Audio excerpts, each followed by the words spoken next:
that in my sights now. Jeez. And we're live. Yeah. This is Pounds for Breakfast Show. And we are here with the big Trilla Redpilltrill. Are you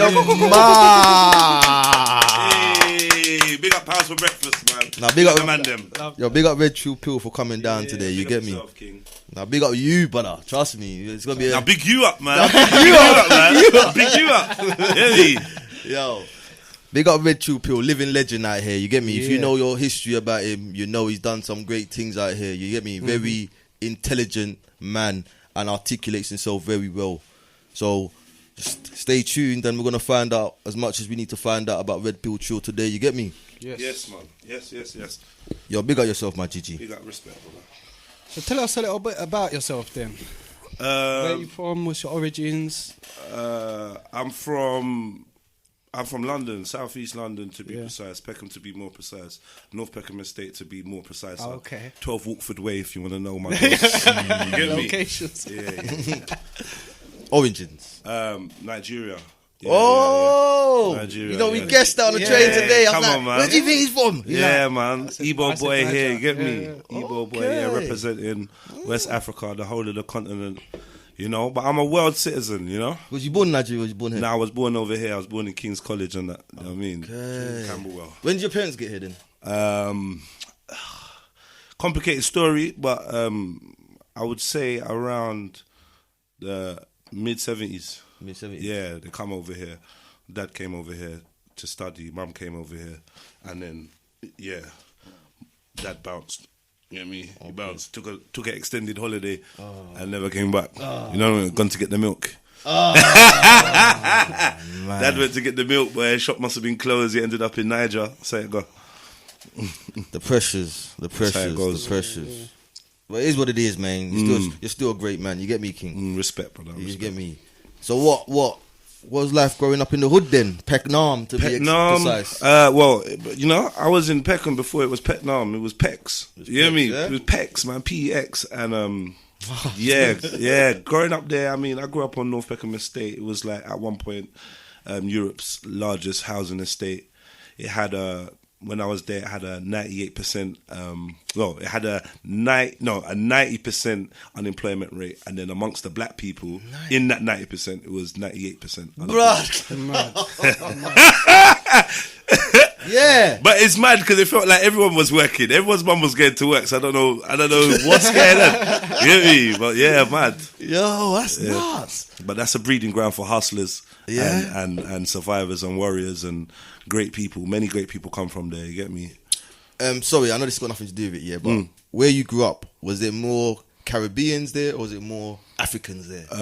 Obviously, everyone knows Nigeria is mini Lagos right now, but I think it was a little bit more balanced. But everyone that I thought was Caribbean was probably African pretending. Pretending to Caribbean. You didn't know. Like, and to be honest, my mind, I wasn't really minded like that. Like, oh, where you from? And so I don't think I asked bare the man them where they were from. I just assumed from looks that they look this way or that way, and stereotypes are usually wrong. Why do you think people did that? I think it's South London's got a unique history of, like, you know, the Windrush coming over and establishing culture, and, like, you know, right about now, even to today, Caribbean culture is very strong around the world, especially Jamaican, especially in South London. So definitely. I just think that it was more a thing of going with the popular vibe, and there was maybe a little bit of stigma about being African, you know, like, you know, people want to call you African boo-boo, so you have to swell up their lip for them. And Zulu warrior. But not knowing Zulus are great though, because and there's like, what I realize is, you know, the Jamaican culture, as rich as it is, and that there's a big westernization in the center of it, like, so it's like more the smells of people's foods and the fabrics that people's parents are wearing, and that made other people feel like they don't really relate to them because there's already established kind of culture going in. So it was more just getting used to each other. The same kind of thing happened when the Somalis came over a bit later. It was more of you know, I'm not sure, rare, and then gradually as cultures integrate, you know, it's more of an understanding. But I don't think there was malice behind it, because everyone loves everyone loves Africa now. Do you know what I mean? It was just miseducation and Miseducation, more definitely. Western. I would say the white supremacy ideology creeps in even when you're not aware of these things. You know, from your beauty standards to, do you know what I mean? Like what the food you like and that. Even to the films we watch. To your films you watch and that. I remember Friday when the African guy walked in, and Yeah. they made it funny on purpose. Right, you know what I'm saying? right. So subconsciously, Yeah. it's to take the mick out of me. Of course. It's all these things, You yeah, know, right, planting right. early roots of division and that between the cultures and between the people them. So I asked that because someone updated me about the Windrush thing. Yeah. And they was talking about they put most of the Caribbeans in Brixton. Right. And they put most of the Africans in Peckham. So yeah. I was trying to get your perspective. Yeah. You noticed that. I mean, Clear to see. we were surrounded by like Africans and Yardis. Like that was mainly what we was dealing with. Bubbles and Yardis. That's what we was dealing with, man. Do you know what I mean? Yeah, So big up everyone, man. But yeah, I mean, we as kids, we were one. Do you know what I mean? But maybe the older generation, there was things going in where there was like conflicts, and then as we got a little bit older, obviously the Africans were like they wanted to get on road too, and they was doing their thing, and then it turned out that most of the men that you had to fear or be wary of were from Africa. Do you know what I mean? As well as, so it was just, everyone's on badness, and we just exchanged badness like a badness university. Mad thing. Damn, the virus got in. Yeah, man. Did you go to school in Peckham as well? I did. Yeah. I went Gloucester Grove Primary School, which is in the heart of Peckham, in the heart of North Peckham, between North Peckham and Gloucester Estate. You know, big up SM1 and gigs and all them, man, from that corner. And then I went to Work Park, which is on the front line of Peckham. You know, which was interesting. You go to your music lesson, or you go to your science lesson, and you look out the window, and man shutting crack.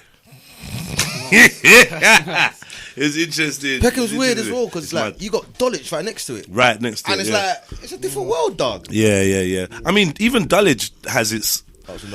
Listen, man. Once you're in Babylon, or even outside of Babylon, there's nowhere like if you're a smart person, you know the hood is wherever you go. Like there's always going to be these kind of elements. So even amongst posh looking buildings and stuff like that, there's a lot of crud that goes down because, like, you know, poverty. You can't seat poor people next to rich people and not expect the poor people, you know, what they say, never be blind to a poor man's dreams. You have to understand that man, them gonna get it. That's our spirit. So, And it's just next town. yeah. So So it is So what it is, isn't it? and Dulwich ain't even that smooth no more, man. It's not. It hasn't been for a long time. On the eye, I mean. On the eye, yeah, definitely. 'cause It's got a different look. You drive past the park, innit? Yeah. Then you know you're in Peckham. You know you're in Like, Pecs, yeah.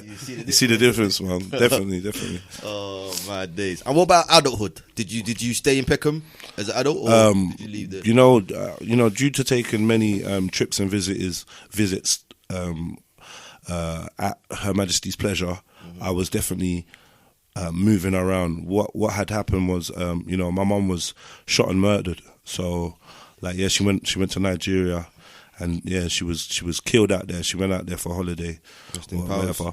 She was killed out there. So from then times, from like 13, that's when it happened. I was on my own in the yard, and then it was just a madness, and I ended up going to live with my sister in another part of South London, and that lasted for a little while. Then I just one day I was just like, yo, call the police. So how old was you when that happened? I was 13 when that happened. Still, 13. Yeah. How did you take it?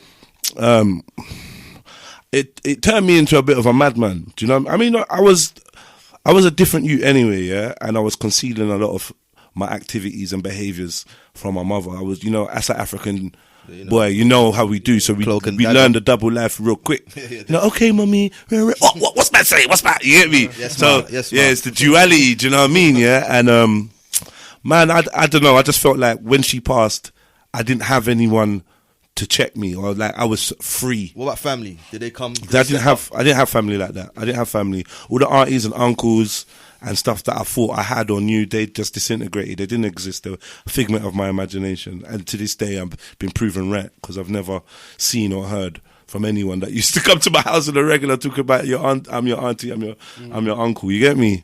But yeah, I just gave in to a certain extent. Just gave into the streets. So whatever I wanted to do, I was doing, which made me like one of the worst of the worst. because I didn't have no one to care about after that. You get me? No one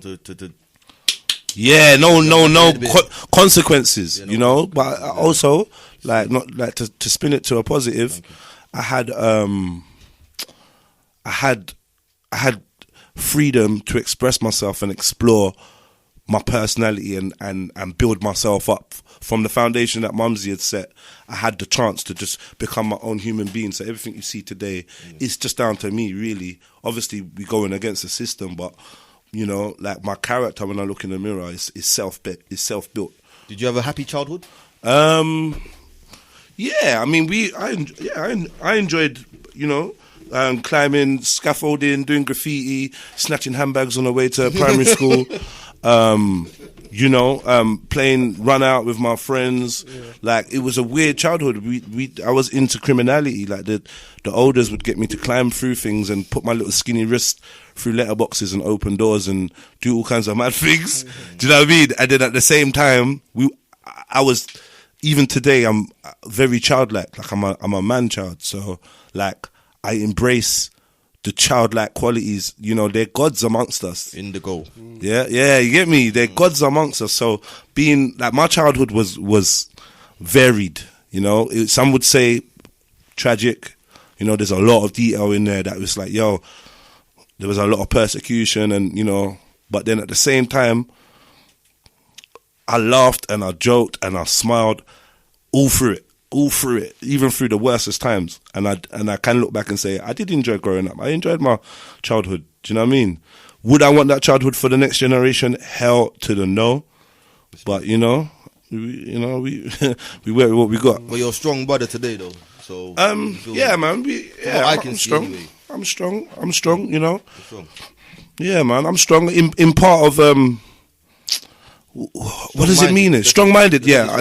One thing I could tell you is I'm very, very strong-minded. Yeah. Do you know what I mean? Yeah. I might be a bit weak when it comes to certain temptations or certain things that, you know, it's life. Yeah. But yeah, I'm growing still, and anything that's not growing is dead and stagnant. So there you go. We just give thanks for growth, powers, elevation, powers for breakfast. You know, I hope you got your plate out. And what about education? Did you go out, finish college? Say no more. Education. I mean, education was mad. Like, for instance, what is education? I got excluded from primary school probably about 6 times. I got from primary school. Yeah. I think we were just different.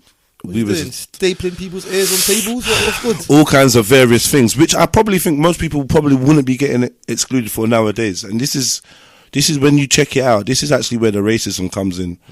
You're living in an area densely black, poverty, and then at the same time, we got these teachers that are just bussing in from, I don't know where they've been shipped in from, but they don't connect with our culture or our personalities or our learning types. They're not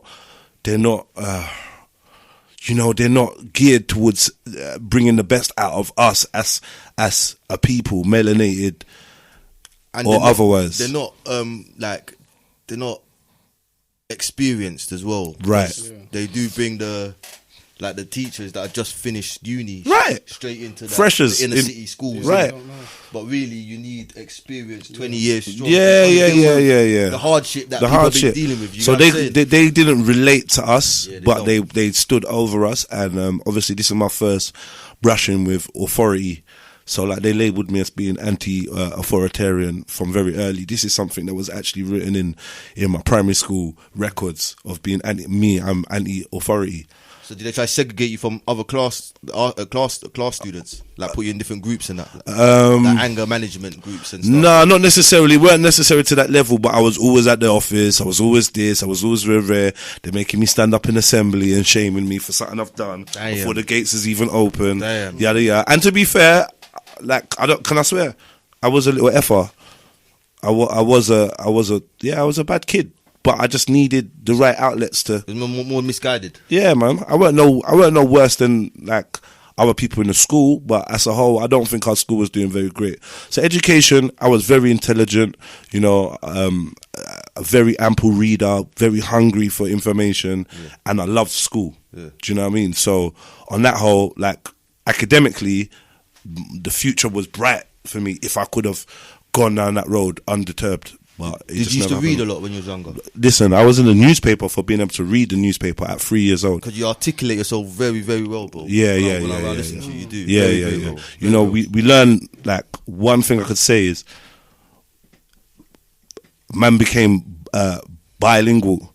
Do you know what I mean? And learn how to communicate to different spectrums. But that was a way to survive. So I could chat to 100 eyes and be like, yo, boom, boom, boom. Chat to local, be like, yo, yeah, wow, boom, boom, boom. But also, we can do oh no, well, actually, no, that's not how it went. And, you know, this is actually what I did. And yes, Your Honor, like, I was just walking and minding my own business and somebody threw, you know what I mean? Like, that's one of the biggest skills, though. It's a big skill.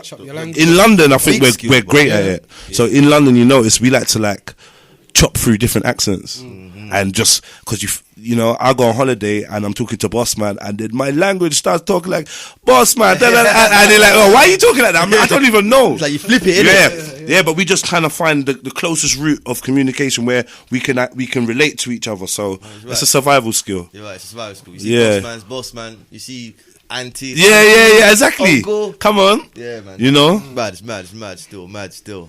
Hey, but big up yourself though. Big up, from that little story you told me to where you are today.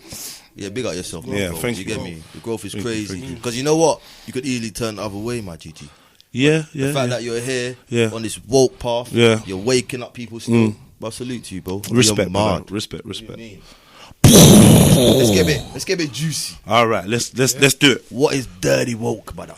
Dirty woke. I mean, I think you just explained it. I think so. Yeah, we just explained it. You get me? It's that simple. Like, obviously, I think it's more a description of my personality and my traits, and maybe two sides that I'm most comfortable to reveal to people. So, the dirty side is, you know, where we've come from, and I'd say the society that we've been thrust into has brought out certain traits. So I would say hustling is a good trait, but I would also say it would go in the dirty bracket.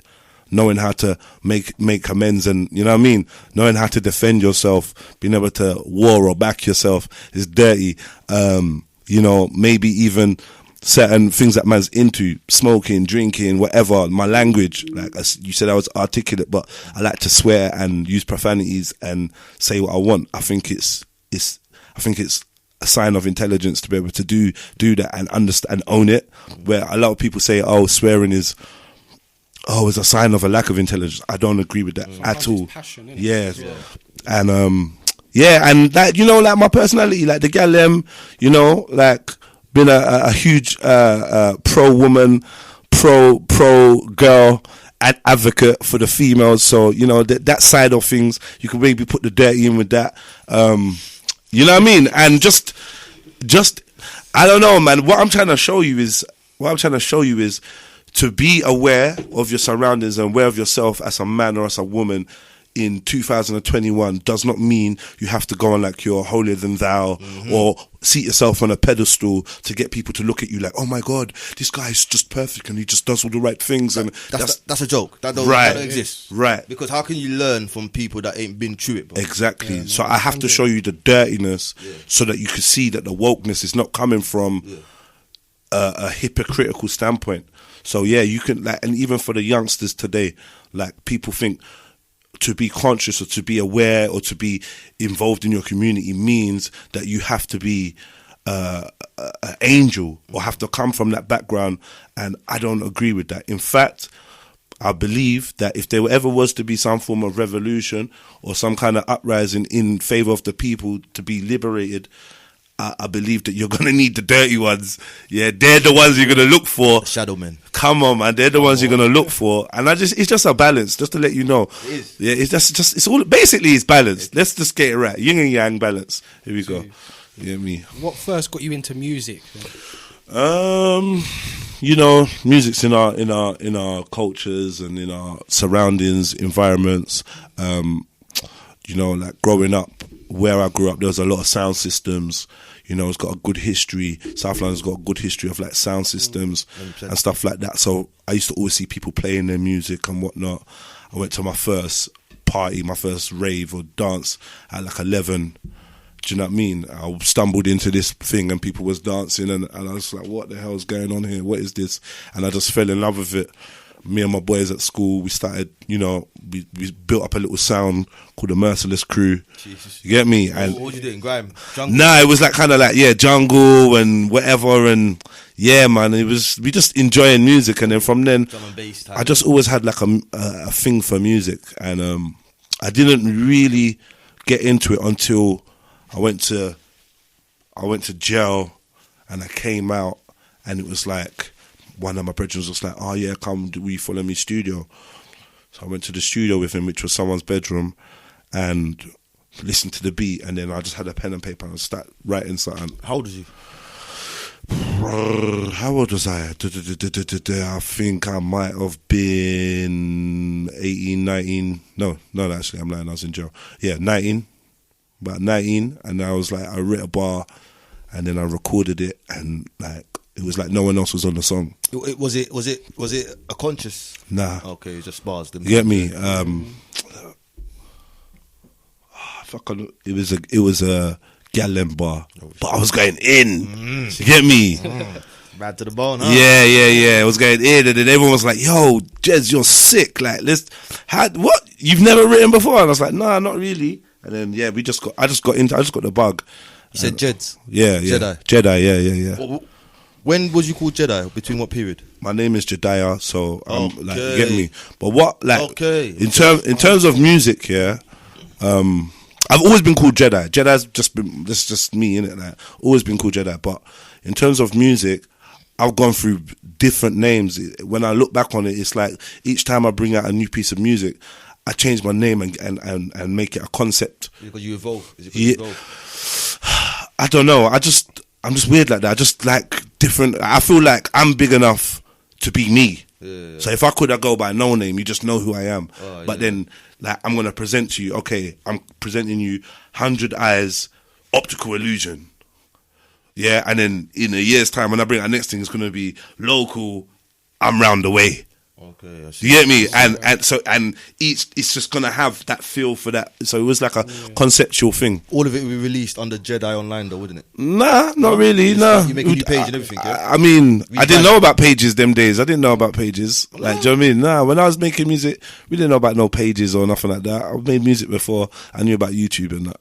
Okay, yeah. We didn't know about none of them things. And who inspired you, though? Musically? Mm-hmm.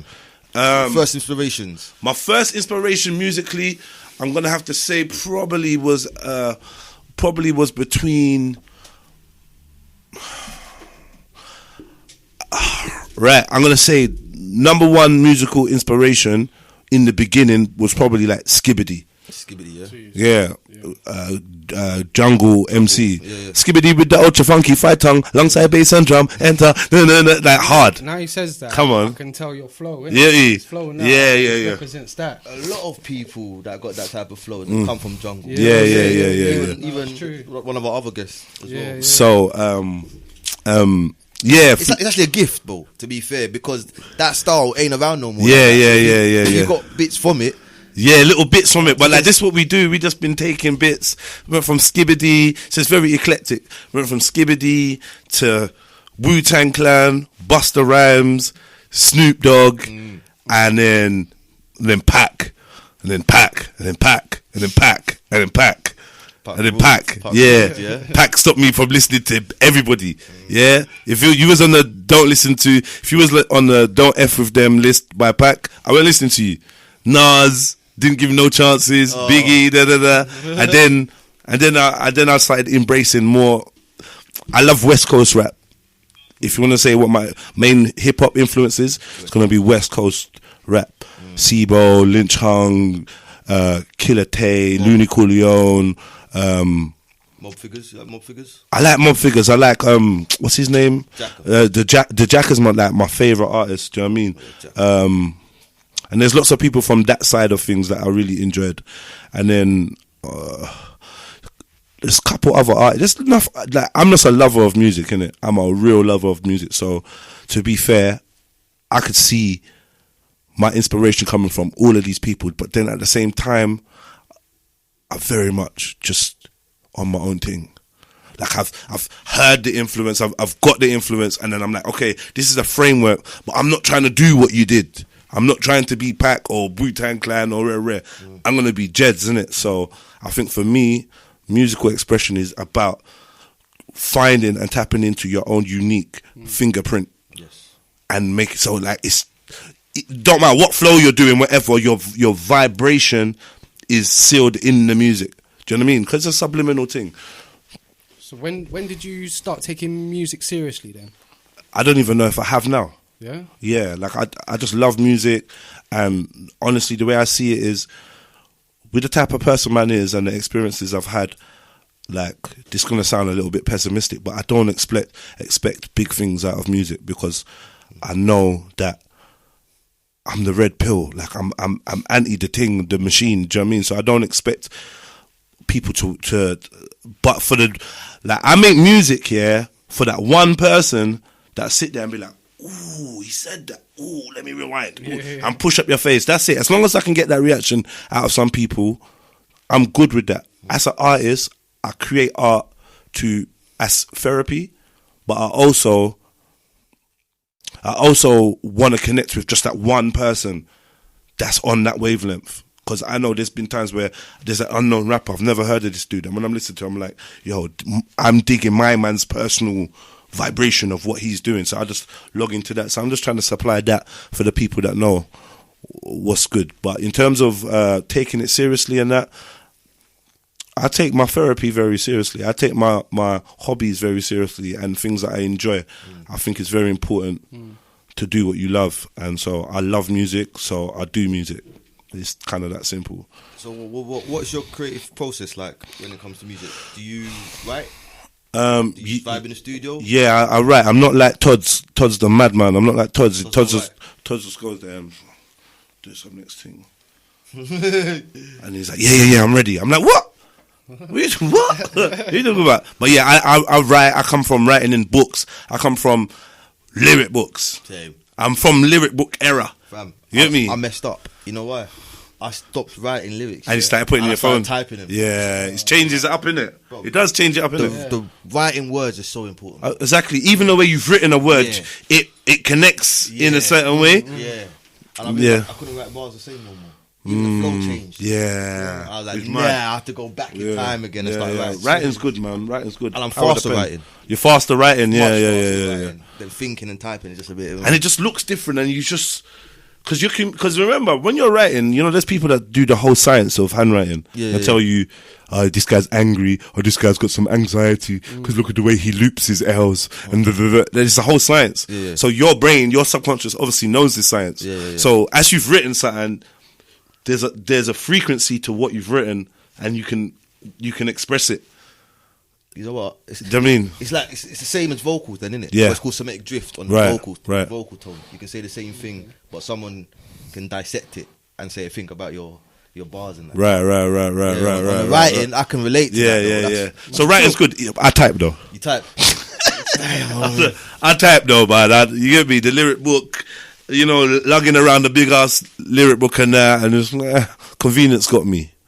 Yeah. But yeah, my writing process is, we fling a beat on, man might start chatting some rubbish and just vibes in, and then usually something just pops to my head, like, yeah, let's go with this. This is a chorus, or what do you think about this? And then we just run with it. It's very organic. We just vibe and hold a good energy, man. Sometimes I hear a beat and the whole song just downloads. You get me? That happened to me in jail twice, and it's like, when I listen to them songs, they're like some of the most lyrically... What are the songs called? The two songs? One was called Scumbag, one was called Since I've Been Away. Yeah. And lyrically, yeah. They're crazy. Yeah, they're old school. They're out online. they're out online. You find them somewhere. Scumbag and Since I've Been Away. Yeah, Since I've Been away. We'll take that out. Yeah, no. What am I saying? Since I've been away, Lord Show Me. Sorry, Lord Show Me. Yeah. So the energy it's on them must crazy. be different then. The energy's just different, it's a man. download, innit? It's just a download. I think like I've kind of started mastering that download technique. Like it's like automatic writing, automatic barsing. It just comes and it's just there.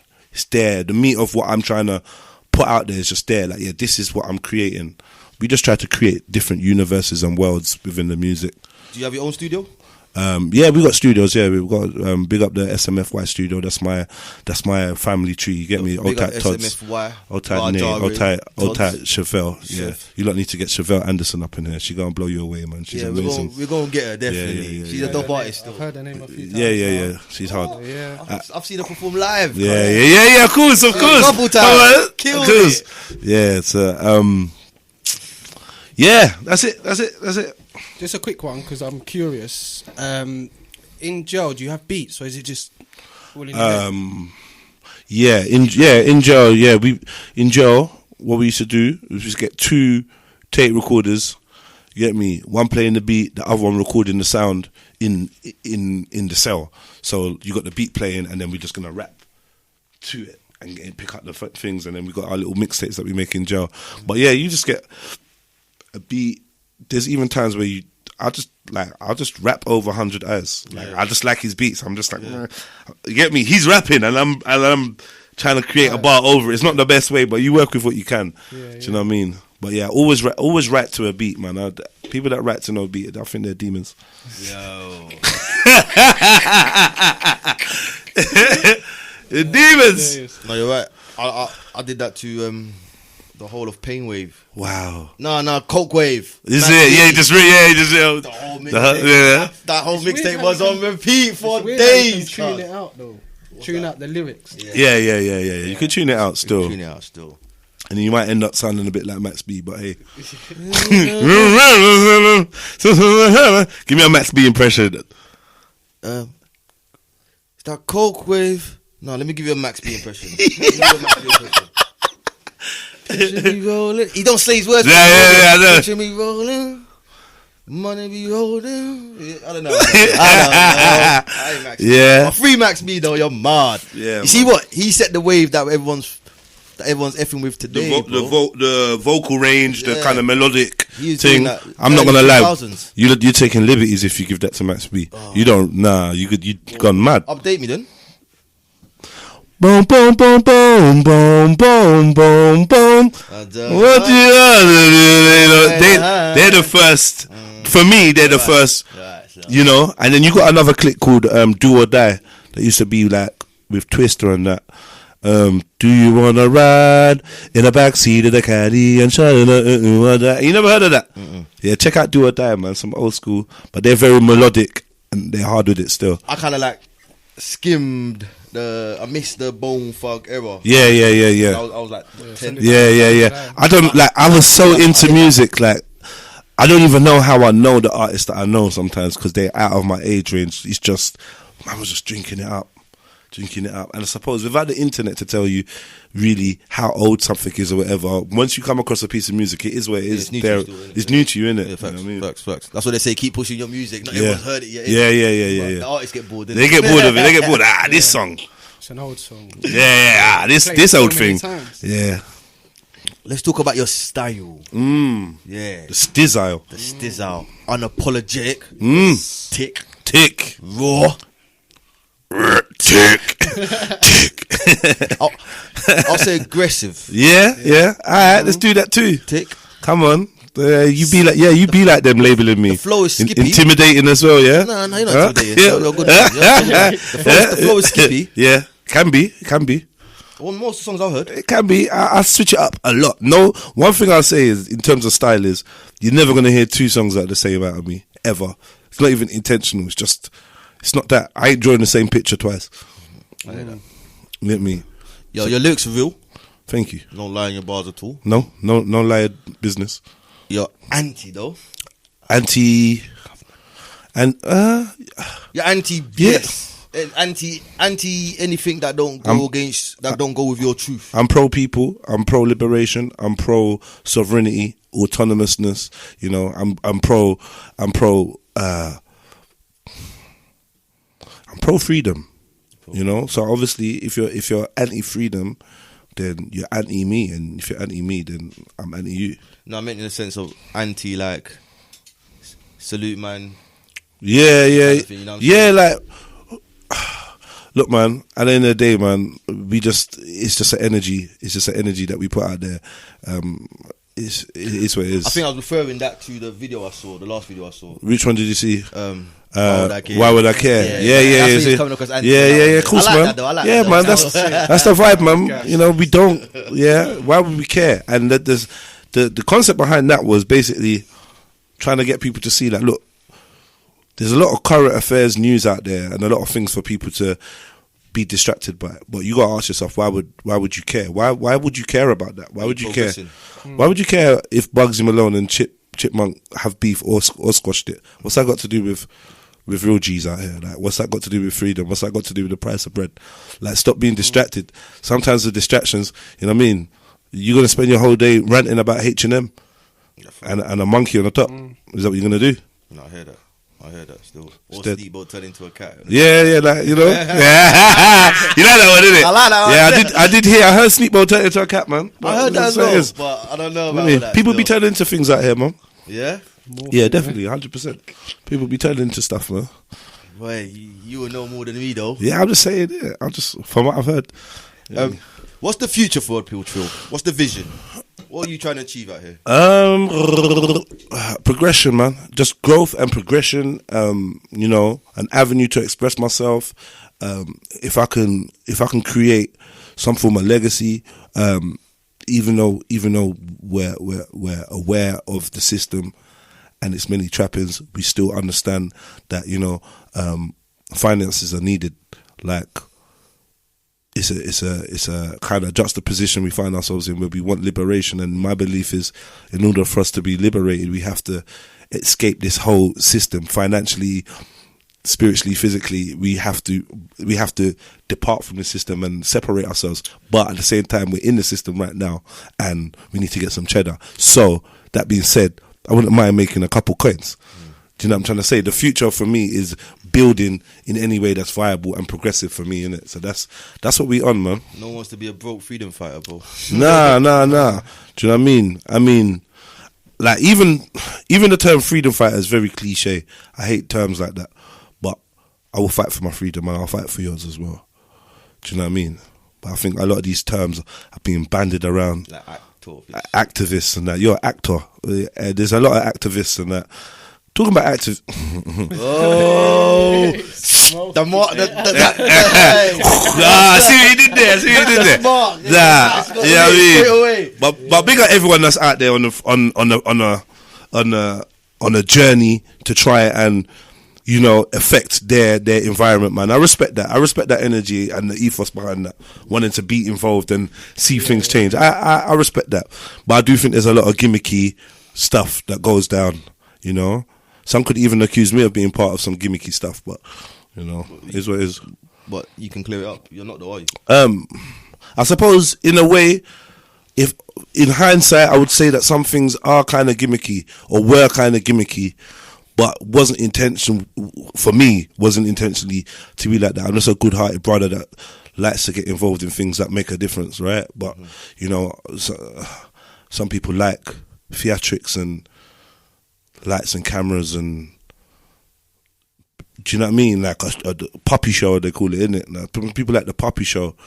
Like, I like the work and the actual change. So when you say hindsight, well, give us an example of gimmicky things. Alright, for instance, like when we was doing Guiding a New Generation Gang, we did some things that I would say they created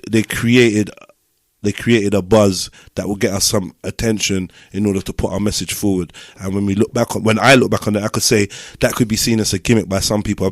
I've been told, you know, you lot did that, but what was the point of that? For instance, are you talking about when we went to the States? That could be one thing. Yeah, we could start there. That could be one thing. You know what? I'm gonna talk about that. I like seeing that, to be fair, when I first saw it, but I didn't see the follow up from it. That's Right. Maybe there was, Yeah. but I didn't see it campaigned in the same way. Right. Follow up. I think for me personally, when it came to going to the estates and going to different communities, like that was my idea, innit? And that's something I felt like was just like, you know, spontaneous, like something we should be doing. Yeah. After we went to North. But I agree with that. Yeah. 100%. After we went to North, East and South and West, then it was like, oh yeah, come to Croydon. Oh, come to oh yeah, come. And then I was like, yo, this is getting reactionary. This is getting. I saw it now. I'm like, okay, this is not it's not a long-term strategy. It was a reaction to the pain that was being felt in the communities, and to some degree, we also reacting to what the media was saying was going on. Do you know what I mean? So when the media is pushing out the narrative that all the little black boys are killing themselves or killing each other, the community had an outcry, and then we came to answer that, which is kind of reactionary. Now, some of the things that we was doing, like I tell you what, here's why some people might say it was gimmicky. A guy was killed in East London, right? We just happened to be protesting. We just happened to be doing our walk, the G walk, in East London, and we happened to be very close to the scene where the boy died, and they was holding a memorial. So we're there with hundreds of people. We got big up Uncle Niles and them. They were banging their djembes and boom, boom, boom, boom, boom. We got man on the speakerphone. Whose streets? Our streets. And then we bust this corner, and we've got to this memorial place, and we've rolled up, and we're like, whoop, yeah, people, rise up the people, and all that. And then they're like, yo, what the fuck? What the F you doing? Like, what, like, my little brother's just died here. You lot got camera, and you lot think that this is some puppy show, and it really weren't that. But I had to like humble myself and see it from the family's perspective, and be like, yo, this is a bit of a spectacle. We didn't mean it like that. We got good intentions, but it's come across a bit like a spectacle. Do you know what I'm trying to say? So for them, they might be like, yeah, them gang man, them man on some gimmick, because they're just rolling around, and while we're out here dying, they're just rolling around like with speakerphones and just banging drums and telling the people to come out and let's have a convo. So I can understand that, big cameraman there. So that made me want to change our strategy. Like, yo, okay, we gotta be more perceptive of how things is running. And so, yeah, like, that's one way I could say, on hindsight, maybe we could have had slightly different tailored approaches for different circumstances. But when the people want to ride out and they want to show their support and they want to outpour what's in their hearts, it's hard to stop it. Do you know what I mean? Who was running gang? Was you the leader of gang? Was you one of the leaders? Well, from my perspective, on paper, who would be the CEO? Nobody. My perspective was no heads to a circle. This is the ethos I brought to gang. There's no head to a circle, so you will never see. Or how I would have liked it to be would have been a circle of leaders where everybody had the same level of powers and vocality, and we sat down and decided things together, and, you know, did a group decision. Because one thing I know about looking at organizations from the past, a leader gets put forward and gets put onto a pedestal, and then you put the leader on the pedestal and he's up there, and then you put the rope around his neck and you kick the pedestal and he's swinging like. And I ain't Malcolm X, I ain't Martin Luther King, I ain't none of these people that have gone before. I am not a martyr for no foolishness. I'm not gonna be scapegoated, and I'm not here to say, yeah, look at me, I'm a leader. Naturally, people gravitate towards people that are assertive and are willing to take the risk and make decisions. You know, like, we know within our circle, we know, like, right, if Jed says we're on it, we're gonna be on it. But when we go out there, Hundreds Eyes is my boss, Local's my boss, that you lot are my boss, and I'm your boss, and we're bosses. Do you know what I mean? It's not, no, that's how I always envisioned it. However, I feel like due to some of the recruitment process and whatever, we did end up with some people that were just like more comfortable with following. Do you know what I mean? Which meant that those that were more comfortable in leading, maybe they had practice, or accidentally they just came across as leaders, they kind of just ended up being slightly elevated in terms of doing most of the speaking or most of the kind of, decision making. But I would say gang at its heart was a leaderless collective. Dope. However, some people really wanted to lead. So is that where the term G circle comes from then? Yes, yeah. That's dope. Yeah. I like that. Yeah. I've seen you like at Speaker's Corner in the circle, and everyone's saying their piece. Yeah. That's See, dope, man. that's how it's supposed to be. That's dope. So I might be in the middle, moderating and facilitating it, which may make me look like a leader, or not. A next brother might be doing the same thing, which makes him seem like a leader, or he may speak like he's a leader. But if you ask us, then I think most of us will be on there's no leader. You see what? Sometimes though, many are called but few are chosen, bro. Yeah, I hear that. I respect that. And if you was meant to be a leader, you're meant to be a leader, bro. I hear where you're coming from still. Sometimes, like, maybe you just don't want to be that leader, but maybe the stepping up is definitely needed. One thing I would say is, if we one thing we don't do is I feel like we don't study history in the correct way, right? And history tells us that we've done this leader thing, and from my analysis of society, our shortcoming is that us as individuals, as supreme beings, as sovereigns, kings and queens of our own empires, we've been defrauded, and we've been trained into giving away our power to a third party. We've been trained into looking for a leader. We've been trained into looking for a messiah from the midst of us rather than from within us. And I think I'm not keen to perpetuate that anymore. So I don't believe in a leadership like that. I believe I'm from a village. You're from a village. You're from a village. You're from a village, right? And in the village, we may appoint a chief, but anytime we could take the chief out. You understand? The leader thing, I think, is a Western kind of thing that we've adopted. Where how are you not the leader? What do you mean you're not the? What do you mean? You're being led to freedom. You're not going to lead yourself to freedom. Walk next to me, my brother. Don't walk behind me. Walk next to me, man. You get me? Because I might need you. You might need me. Honestly, the leadership thing has got us in this political system that we're in now, where we're voting for change. Oh yeah, this is the next person. Vote for this person. Well, I've seen it happen for how long? How many times are you gonna vote? How many times are you gonna look for someone to lead you? Well, see, like you said, we all come up from a village, and the chief got appointed by the people. Right. It needs to be like this as well here. Right. No one's gonna pick someone that got a bad character reference. If I'm honest with you, probably from chiefdom, things started going wrong. Yeah. If I'm honest with you, so even though it may be a slight template, if I'm honest with you, once we came away from honouring ourselves and leading ourselves, I think it would have been a downhill full decline in terms of sovereignty. This is what's key. This is actually what's key out here. Yeah, being autonomous and being yourself and ruling yourself, and that's on a lawful level, on an international level. We can see that this is actually how the world is being deconstructed by the pyramid system.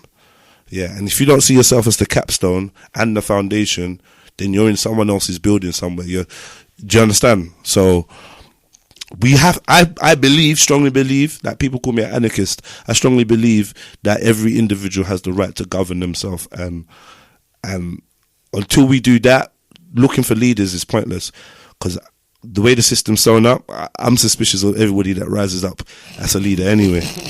No, you're to get into that one, yeah. I do. Let's do it. Hey. So, alright, guys, hit him up, Lee. Are you, so taking it, you're not so religious? Are you spiritual? Yeah, let's do the cliche. I'm not religious, I'm spiritual. I mean, so does it intertwine?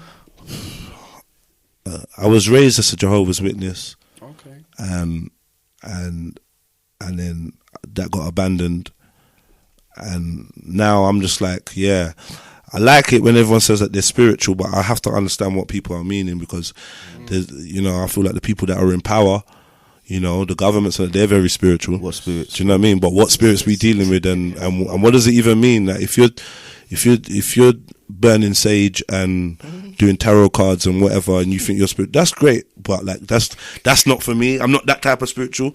My spirituality comes with no icons, no symbols, no labels. It's probably not even something that you can put into words. The minute you put words to it, you've corrupted it. So yeah. feel that.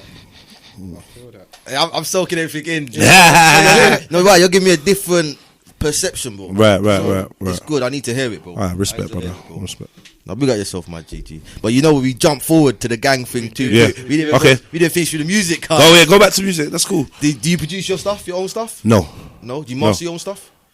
No. Okay, cool. No problem. Todd's be mixing though. Todd's be mixing. Todd's be mixing. He's gonna be producing soon, I reckon. Yeah. But I mean, I can executive produce, definitely. I'll stand next to you and tell you what I want to hear, 100%. And I'll be like, when we're mixing the levels, I'll definitely say, oh, the bass, the this, that. I'm definitely specific on what I want to hear. You're good is. But the know-how and all that, like, you know, that's not me. I just want to create. I'm not there yet. I've got 100 things on my hands and I'm not trying to get bogged down in that too. Did Todd's master mix Vaccine? He put his hand to it and then we gave it to somebody else still and then they touched it. What do you think about the mix of that? Yeah, it's alright. Yeah? It's alright. I said alright, you know. It's alright.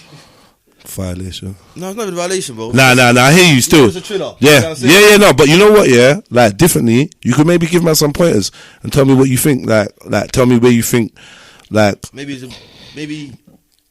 a bit more reverb. Okay. Big spliff on that, whoa. Yeah. Whoa, yeah. We had so many different versions of that, yeah. That was nearly gone. It's weird, yeah. That was... Yeah, they nearly took that bit out of the song. That bit, we would have lost that, man. What? Yeah. We nearly lost that bit. The whoa bit. That bit grabs a lot of people. Right, exactly. No, I think your singing grabs a lot of people at the background. Hey, who's singing? Yeah, you singing, my brother. Who's singing, man?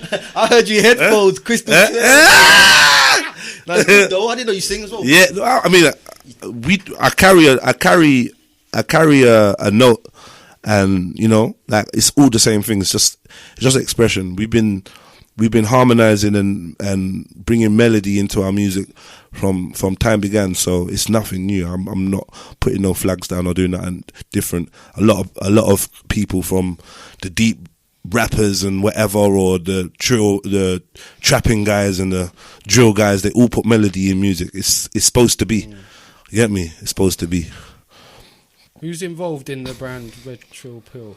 Is it just you, or is it a team?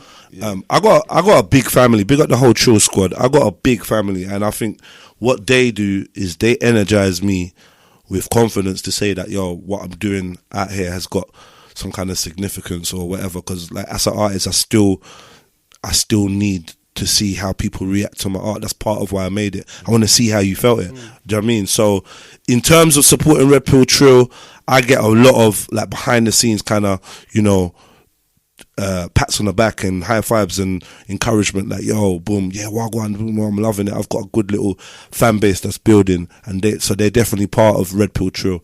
But in terms of like as a business or anything like that, is basically just me. You know what I mean? It's just me. Oh. That's good though. You need the backing behind you. Yeah. Pats on the back and that. Yeah, but you know what I mean? Because sometimes you're like, oh man. Being a heart is kind of hard though. It is. It's just you. Yeah. Because really, man, just want to create. Yeah. Like, but you got to sit down or upload. You got. Yeah. Let's put out the advert now. If you want to be down, if you like what I'm saying, you like my vibe or whatever, or you just know me and you want to be down and you want to support me in that way, some kind of managerial. Because I had a manager, she was all right. What? Let me not say, but cocaine's a hell of a drug, bro. Let me. Mad. Wee! Where is it? Mad.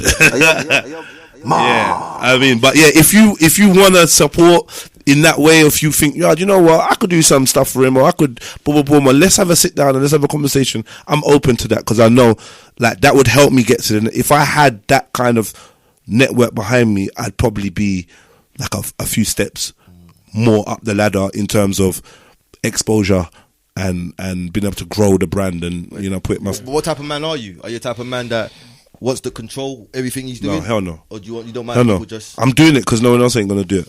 I'm living it and holding the camera. I'd rather just live it and you could film me. Like it would free me up a lot. And when I did have people doing certain roles like that, I grew.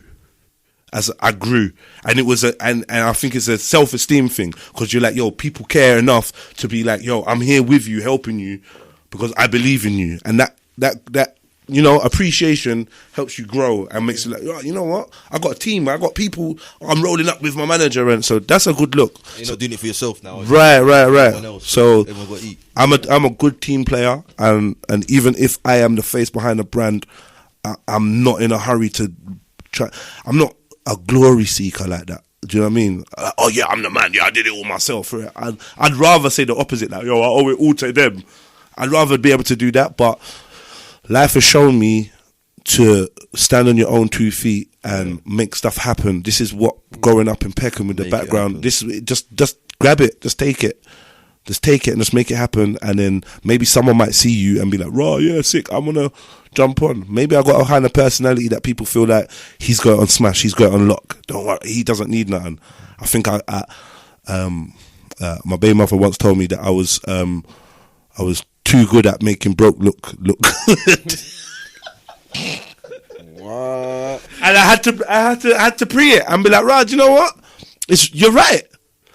You make your broke look rich, so no one wants to give you money, like metaphorically. Do you know what I'm trying to say? Okay. So, you know, even if I'm struggling, it may come across like I got my ish together. Do you know what I mean? Whereas I probably need assistance. One of the sisters in one of my group chats the other day put a list of things of, oh, what do you find it most hardest to do? Cut a long story short, in one of them was ask for help. And I think I'm that kind of person. It's not like I'm struggling to ask for help. It just doesn't come to my mind. That's crazy you said that, you know, because you're right, bro. It's like, true. I didn't think about it. It makes folk look good. Because when you see someone that's struggling, yeah, you're like, I want to help them. Yeah, right. Oh, right. You get me? But if you don't look like you need help and people are not mind readers, yeah, they're not gonna do that. Yeah, it's like 100 eyes is good, man. You lot are good. What? You got it set up. Fab, if you know, yeah, you know what I'm trying to say. So I that's our superpower, though, isn't it? This is us as a people. This is what we do. Do you know what I mean? But I think.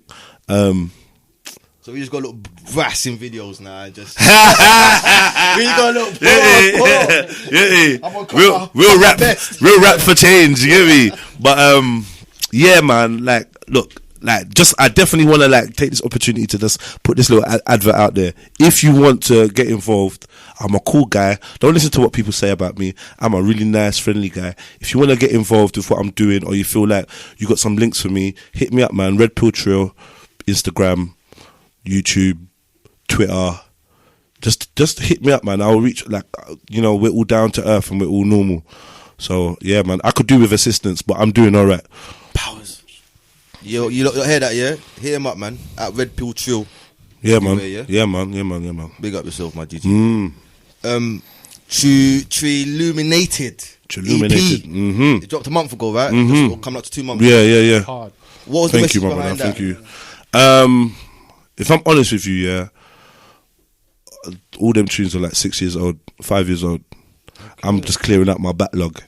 You uploaded another old mixtape recently as well, innit? Bulletproof Wings. Bulletproof Wings. Yeah, and there's like 5-6 tracks that I couldn't upload because of copyright, because it was mixtapes. I'm jumping on people's beats and that. But yeah, Bulletproof Wings. That's something I put out.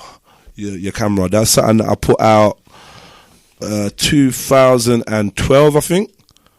Do you know what I mean? Who had like Femfell, Face Squeeze, Sarose, Randy Valentine, Stormzy, productions by J5, JOAT. So really, if I brought that out today, that would have been like, you understand what I'm saying to you? I tried to upload the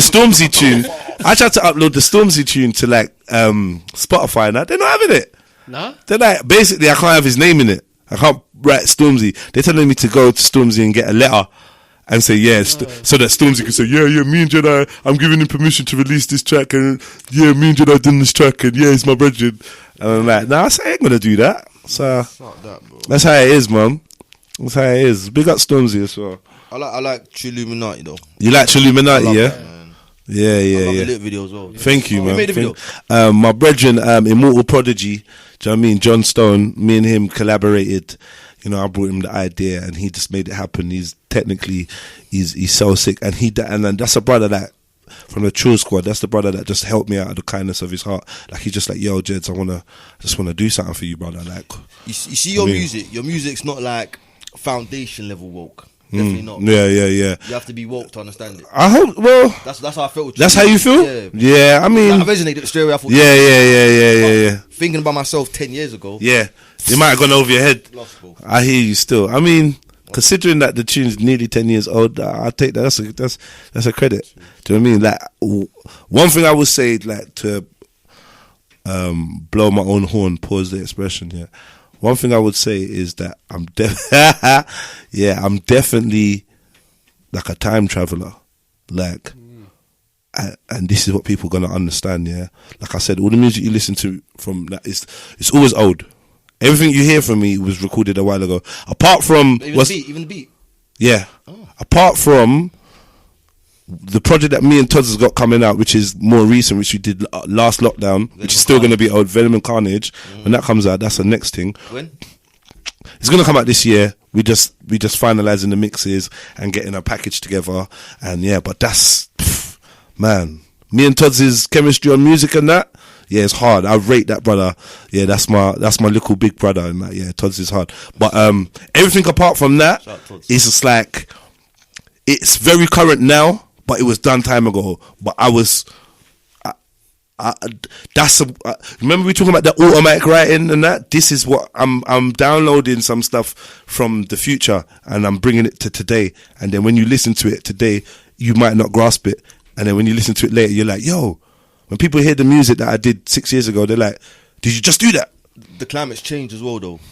Like, there is more people that are exactly. Everyone, exactly. It's more relevant now than it was 10 years ago. So when I was making it and trying to get support for that, people was like, yeah, I like it, but no one don't want to hear this stuff. And it's been that from forever. Every time I've tried to push the art forward, I've always had people telling me that no one wants that, or rare, or there's not been that clamour for it. And then when I turn around, some other young bucks doing it, and then everyone's rating them.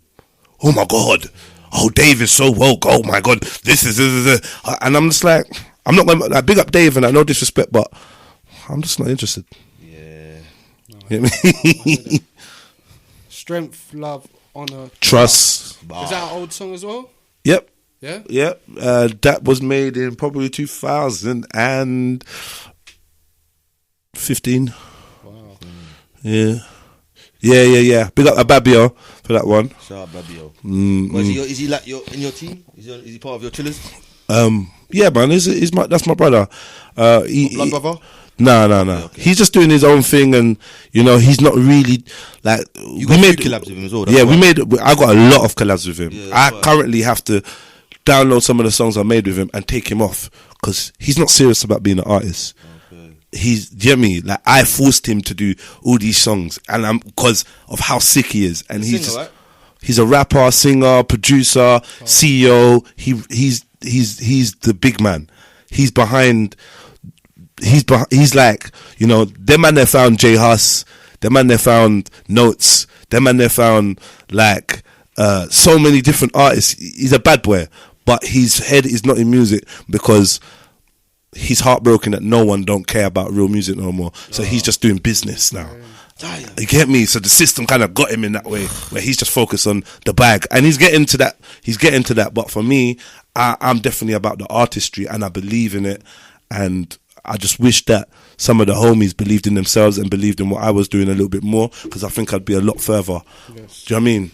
So we're gonna wait to these industry plants. They're gonna come out with this woke stuff, and everyone's gonna latch onto that, and we're gonna be on the back burner. This is how they snatched our art from under our feet. It's how once they turned it from black music or rap or whatever to urban, we was already losing the grip of our art forms, right?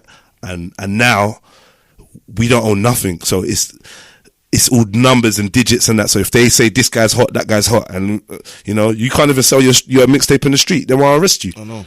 Mad. Do you know what I mean? They won't arrest you. Like, You oh, can't do that no more, no? You can't- bruv, what are you talking about? Where's your license, man? No. Yeah, bruh, they be on you, man. Big up Mike GLC and them man there that was flooding the streets with bare CDs and All that. over London. Interesting story. Mike GLC printed my first mixtape, Bred in Captivity, with a group I had called GBH. All that the whole ghetto born hustlers, gorillas born hungry in government built housing. Yeah, we was sick. We was sick. I mean, proper sick. And yeah, man. Big up Mike. Too early. Big up Mike He's a GLC, real man. chiller as well. He's a real guy, man. He's a real Real. guy, man. He's a grumpy man, though.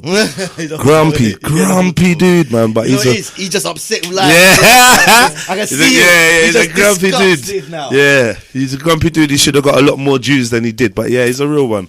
But you know, I like Mike. You saw the story though, innit? That's the What, the Talisa thing? Yeah, Yeah, man, that snitch, man. That was snitch set him up, man. Set But him yeah, up, man. Mike was silly for that one, man. He was silly, but he'd been there for his friend, didn't it? Like, you know, being there for his friend. And yeah, man, them industry witches, man, they're gonna set you up. She done it already though, so Yeah, come on, man. She got a karma. Whoever cared.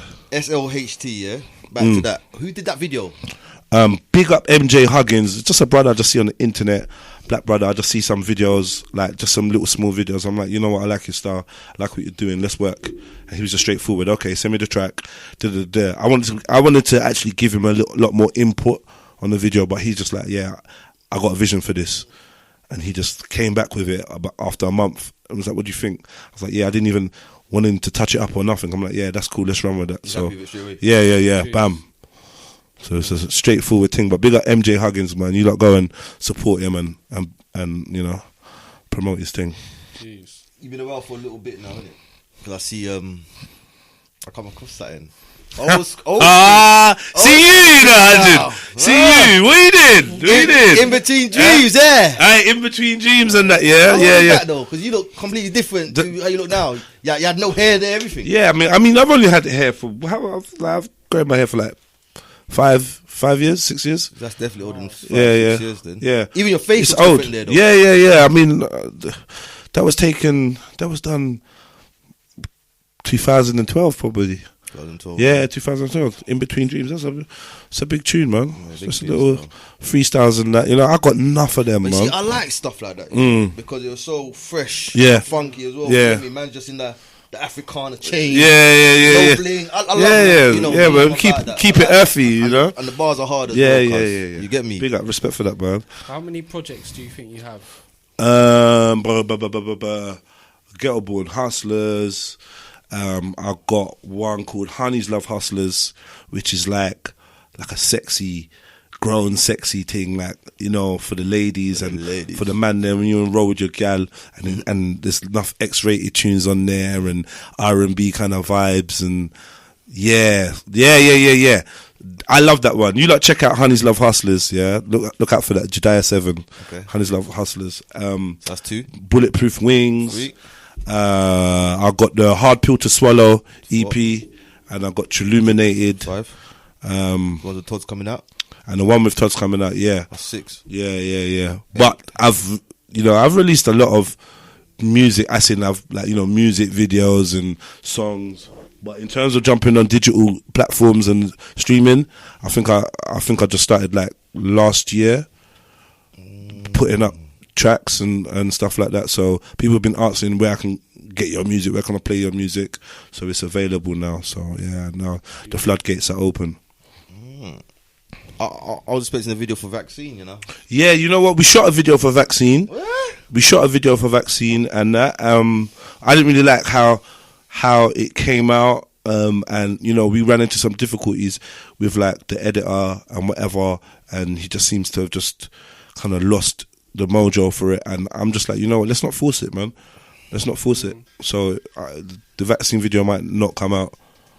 It goes like that, man. Soz. Do you know what I mean? But it's a lesson. It's a lesson of like, you get me, where to put your eggs and what baskets and that. Maybe just went. It goes like that, you know. You know like how this thing goes. Like sometimes that, you shoot a bad boy video, then the man tell you lost it or this or that, and the man, you know, once the vibration's gone, I just work with the vibe. 100%. Once the vibe's gone, bro, let's just move on, bro. Yeah, it's not even begging, innit? Yeah. You know what I mean? It's done. Let's do a new thing. Yeah. It's done, know how it goes already. This game is very like that though. This game, you get me? I got a couple songs I had to lose because of that. What would you be doing right now if it weren't for music, my bro? I'll probably be in your yard while you're here, like picking up your stuff. Take it, loaded up the van with your stuff. 100 eyes jackets and that. Nah, jokes. You gotta get past my dogs first, cuz. You got dogs? Yeah. We got what dogs you got? It's big bullies. Big bullies. Oh, you got the bullies, yeah? Bullies. Wow, man. Yeah, man. We got the steak with the sedative in that. Like Friday. The sleeping pill and the steak and that. You gotta get past the baby gates. Everything's in compound. Yeah. The dog's here. The door's here. Yeah, there's a lot going on. Alright, well, 100 eyes. Why? We got home, bro. What's going on? Talk to me. I got precious jewels. You sound like your garden, son. I can't let no one get to my home, but I got jewels there. I respect it. No, I mean, honestly, what would I be doing if I didn't do music? Honestly, I probably would be finishing off an IPP sentence, or be nursing some injuries, or I'd be dead. No pills, bro. Yeah. I mean, I was in the street life, man. I'm not gonna lie to you, bro. I was in the street life, man. You know what it is? Maybe when I got introduced to you was a public speaker. Yeah. Them times. Yeah. So I just think that's your path. Nah, I mean, I was, you know, I've been in jail like 7-8 times. I done a lot of sentences. You know, there was a point in time where I was saying like, yo, I spent like in the 10 years, I spent more time in jail than on road. Do you know what I mean? I've racked up a lot of years in jail, and yeah, man, I've had different circumstances on the streets, you know, running around with different people, getting involved in things. It's very easy. It's not nothing abnormal for me. I'm not no one special. But yeah, like, you know, because of my personality, the type of person I was, like, you know, I could give in to bouts of extreme violence and acts of desperation in order to get, you know, accumulate material possessions like, you know, money and stuff like that. So, you know, I was going to jail for trying to make money and, yeah, and, you know, get into the conflicts with people on the streets. And yeah, I more than likely, if I didn't spend so much time in the studio and looking at creative things, I probably would have died. Do you know what I mean? Or killed somebody. More than likely I would have killed someone, because you can't really take my life like that. So more than likely I would have been doing LP. I've been in a situation where the judge is deliberating on whether to award me an IPP sentence. So, you know, and that's for the interest of public protection, if people don't know what that is, which is, I think they've done away with it now, but basically, so man still got that on the sentence though? Yeah, they still got it, but like they're not giving new people it, I don't think now. That's bad. Do you know what I mean? Which is mad. Like, you should just allow the people, but basically it's like a sneaky way of giving a life sentence. Yeah, definitely. Because you're gonna get 99 years on the computer. Your tariff is gonna say 99 years. So when they're looking up, it's gonna say 99 years. So that's you could be in jail indefinitely until they decide that you're not a threat to the public, and they can decide that you was a threat to the public in the first place when you weren't. So you know, like my rate of offending and some of the offences may have been that serious, where they were like, yo, we got to consider whether this youth's safe on the streets. Do you know what I'm trying to say? And that's a scary thing to be hearing when you're sitting and you're at the mercy of a judge and a jury. Do you know what I mean? And they're talking about, yo, like, we might give him 99 years on the computer. So yeah, definitely I was going down a certain path, which I think is not abnormal. Lots of people went down that path. Maybe I had a few more mitigating circumstances that perpetuated it, like mumsy dying and whatever. But, you know, I'm here now, man. I'm here now. And, you know, anyone could go to jail, though. This is what I want to say. I don't want to say, oh, I'm never going to go back to jail. Anything could happen. This system is designed to take you down one way or another. Like, and I'm speaking from the perspective of black African man in the UK, and if you can't identify with that, then give thanks to you. But those that kind of know that it's real, know, because there's people arguing whether there's racism in Britain. I find this amazing. Do you know what I mean? I just find this amazing, but good. No comment. Yeah, but blessed to you though, because you've never, you know what I mean. Life is sweet to you, and you know, bless. But for me, like what I've seen is irreversible. It's probably got me on the path that I'm on as well. Yeah, same. Same. What's a message you would like to give to your fans? Keep it trill, man. You know, this is Pants for Breakfast. These lot are running with my last name, Trill, man. So we gotta this is the Trill fam. These are a Trill squad already. Trillettes. Yeah, we gotta keep it trill. You gotta keep it truthful. You gotta keep it real. And one thing you gotta do is never sacrifice your morals for materialistic gain or for what you think you can earn in this reality right now. And just know that there's always more to life than what meets the eyes. Please don't ever think that face value is all that's out there. There's different realms and dimensions of realities that you may or may not be aware of, but don't get tricked. Don't let them trick your soul out of you. You know what I mean? Don't let them trick your soul out of you. And stand up for what is right. Don't be silent. Stand up for what is right. That's what I would say, man. You know what I mean? And just know that if you got a good cause and you got a good heart, you can always reach out to me, Redpilltrill, and I'll always ride with you. It don't matter where you are in the world. I'm going to do something to show support and stand up for you. You hear me? And with you. Jeez. Well, let's get into the protest now. Yeah, wait. Yo, I see how you're doing this. You know why? You're slick with it, man. You're slick with it. So, what's your thoughts on that? Because you're saying certain things earlier, like you don't really trust it. Yeah, I mean, protesting. On that, though. I don't trust it either, bro. Protesting. My main thing about most protests is who set this up. When you try to get to the bottom of who set it up, it's usually quite shady. Yeah, like no one knows. Oh well, I think that, and I'm like, yo, like I don't trust these things. I think personally, yeah. When you protest against something, you're kind of giving it energy. Like I've been on protests before, and I don't know the man them and the sisters and the people that go on protest. But for me personally, I feel like it's a lot of this happens in vain. I'll give you one example. Recently, there's been a bill passed. There's been a act or something passed against Asian racism. So now I think, like, I don't know if it's in America. I feel like it's now a crime to make racial slurs or whatever. Yeah, similar to the anti-Semitic laws, right?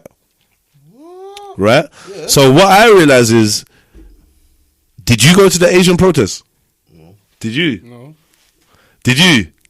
Right, so we're protesting for change, and people that ain't protesting are getting change. You see where I'm going with it? So, like, I kind of look at it like that. Personally, I feel like all this protesting is like begging your masters to be nicer, and it's long. You demand respect, you take respect, and that's it. So, unless we're gonna take what we want, I feel like the protesting is just a way of letting the masses, exercise, get off your chest, get a little, That's how I felt yesterday. Scream into this pillow. Yeah. We screaming into pillows out here, man. Yeah. You know what I mean? Yeah. Or like when you get sent to your room and you go upstairs and you close the door and you're like, I hate it. Even from far, she might be like, what was that? Yeah. Nothing. You hear me? Yeah, and that's like when the police turn up and they got their batons out, they're saying, what was that? And you're saying, none. I'm not on that. What am I on? It's a big world, isn't it? We can change it, but I feel like the means that they've given us to change the world is a trick. You see the people that organise the protest, I've seen people walk off with feds and disappear. Come on, man. Right. What's going on? Who's who? Yeah. We gotta just be wary. Protesting's great, but essentially, there's not enough black people at protests as well. Say that? There's not enough black people at like unity protests and that. They're not. Black people only come out for matters like police brutality. Like the world's bigger than that, man. I know we get police brutality, but what about unifying with everyone as well, bro? Unifying, so they can come help us with the police brutality, right? You gotta say, because we can't fight this cause by ourselves, clear as day. Right. So we need to join others so they can come help us. Yeah, and that's it, bro. Yeah, that's really what it is. I feel like, but the thing is, the thing is, when you join others, it's all great, but then it's like they can. What I see, like for instance, if you think about BLM, Yeah. Yeah, all right. None of us messing with BLM. I'm not messing with BLM. Anyway, I speak for me. Yeah. Like, there's clearly a psyop in it. But Clearly. when you look at BLM, you can see how you think that you're standing next to somebody and you're in solidarity over a matter. But then when you hear what they're processing and what they're saying, they've got different things on their mind. Like, for instance, for research, I went to a BLM protest. Which one? I went to two kind of BLM kind of things, yeah. One was one where all these EDL guys were supposed to be coming down, and another group of brothers decided that they was going to go and kind of, like, I don't know, they were saying they was protecting women and children. They basically called people to come down. They basically told black people to still come out, even though BLM had pulled out. I thought that was a dumb move. Man was on the live stream chatting rubbish. Sorry, my bad. Yeah, chatting rubbish to me about, well, the real ones are here. And I just was like, I'm gonna go beat you up. That's how I felt. I was like, I'm gonna go beat you up. And I went down there and I saw what was going on and I saw the whole agenda, and I kind of realized how big this game was. Right? Anyway, long story short, I ended up going down the next week because there's supposed to be another protest. So I went down with my sister and we went down there. As we're walking down there, we could hear like bashment playing, right? So we're like, yo, let's go over there where the bashment's playing, because that's obviously where the people are. We've gone over there and there's like men in skirts, makeup, and all sorts of things going on, right? Cool. Right? And like, you know, they got the fist up. They got the black fist up on, they got a sign, a black fist up, and then a rainbow background. You get me? So, and then they're saying like, black trans lives matter, black queer lives matter. And for me, I'm like, the minute that you've put an extra thing in there, you see yourself as different from everyone else. Whether or not you feel like you're a woman in a woman's thing, or whether you think you're a man, it's like your agenda is about your sexuality, which I think kind of would dilute the general message of us as black people. 100%. Let's not focus on who you're attracted to, or who you're not attracted to. Do you know what I mean? No, sorry. Yeah. Let's not focus on that. Let's focus on what the issue's supposed to be. So, like, I'm using that as a demonstration. When I went down there, as a black man, this is Black Lives Matter, and it's been inspired by a black man that's been killed by white supremacy or the white supremacist system. Apparently. And yet, when I go there, you lot on the stage talking bad about black men.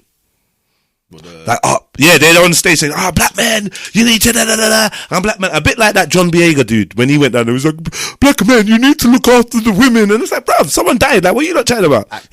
Chatting rubbish, man. Get out of here, Disney. You get me? Disney. Go back to George Lucas, which he did. A week later, he's there with George Lucas. Hey, hi, I'm with a multi-millionaire, like, director, Hollywood director, sponsored by Disney. I'm here for the people. Like, you lot are suckers. I knew it. Get me? Anyway, yeah.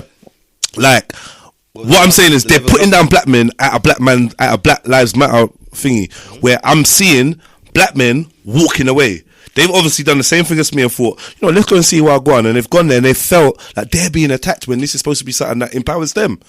So I'm saying you got to be careful when it comes to these protesting and things. You got to be careful who you're aligning or calling to come and stand next to you, because genuinely their agenda may not match yours and will take away steam from what you're trying to say. That's why I went into that whole tirade of it. So you have to be careful who you're linking up with. So when we talk about, let's all unite, it sounds good, but when we all unite, what did they say? What's the proverb?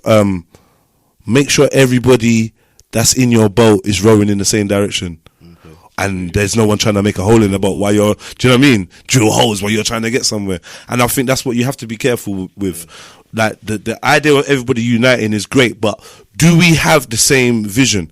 Like, I would like to unite with people that want to be free and want to govern themselves, yeah? And are not interested in any way, shape or form of building up or sustaining this lecherous parasitic system.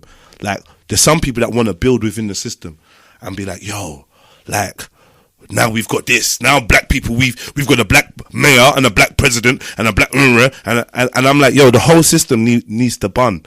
Like that's where I'm coming from. I'm coming from burn down Babylon, set fire to it, and break it down. The Asians are burning down Trilla Redpilltrill now, cause imagine that, bro. So what you're saying, that's a delusion. It's an illusion, man. The illusion of inclusion, man. Barack Obama thing. Yeah, exactly. We've got a black president. I remember being on Facebook when man in London was saying we got a black president.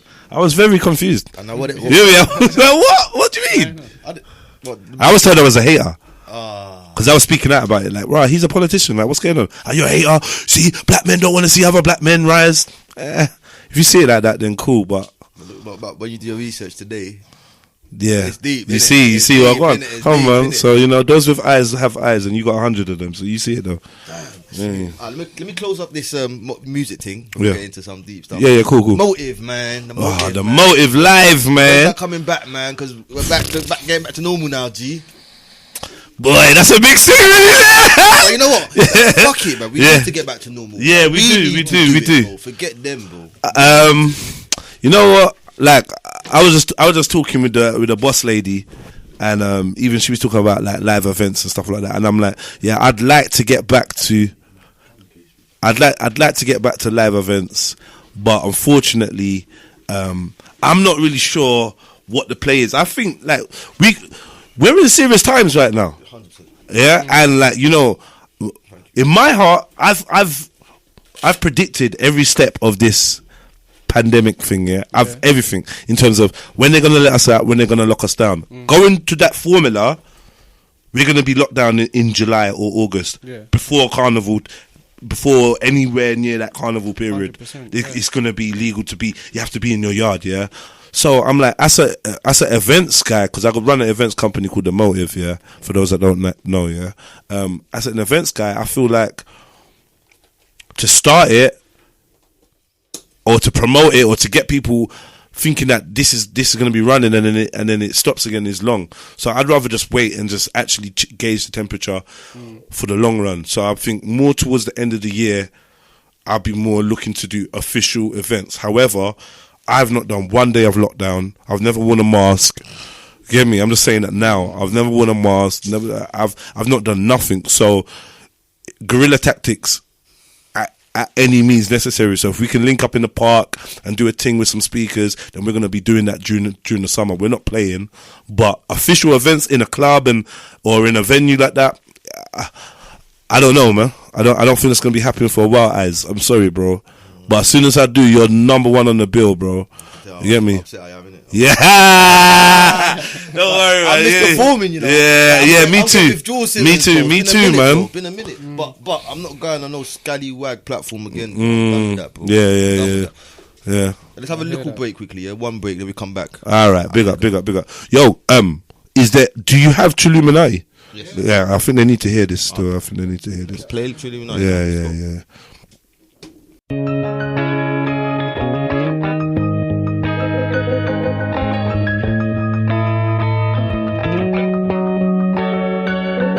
Would you believe that I was odd? If I told you I looked in the mirror and hypnotized myself into perceiving I was God, your understanding of your own divinity got abused in church. Genesis 9:25. They tried to use the verse to tell you were cursed, personification of the universe. What I'm attempting to encapsulate in this unique verse is you and I verse. Oh, we don't need new sneakers or the new FIFA. We need new leaders.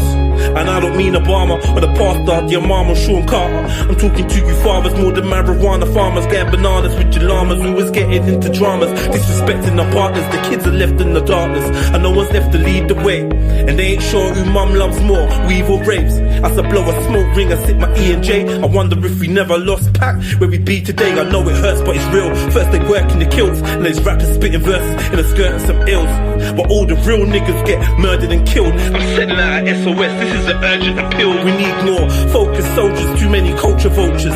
Witnesses with no credit, trying to call Jehovah the revolution. Will not be televised, get off your damn sofa. Be more than a dank folder and study that sang code for his gully when man knows the truth about his ancestors' legacy. Carried on his damn shoulder, identified him more with UBP than he can Sosa. But he's got his swam and couple man in a Land Rover with a plan for couple grands. That's a mad road, son. You be sitting in the can if the plan goes wrong, and it will, cause they set us up stuck to fail. Getting in and out of cells like we can't get enough of jail. No peace in the streets, it's just another hell. But mum's heart still broke when they ain't give my brother bell. This ain't a stupid cartoon, they're shooting harpoons at us young tooting car moons. Look at our wounds, they will Malachi your cue to silence the truth. Mumia Abu Jamal, you for life figure views. Fluoride to calcify the third eye of the youth and leave them blind and confused. Smart lies in the news, dirty like the junkie in the park, lighting a spoon. Do you know the truth about the dark side of the moon? Let's go to NASA and ask them who's Jack Parsons, stranger than John Carter versus Marvin the Black Martian. You know, when a man's got a crater on the moon named after him, Alistair Crowley's brethren, you don't even know who that is. Go ask NASA. They be giving you stuff like Avatar and E.T. and all this rubbish. They ain't telling you what's really popping. You think you're in the know? Got your eyes wide shut.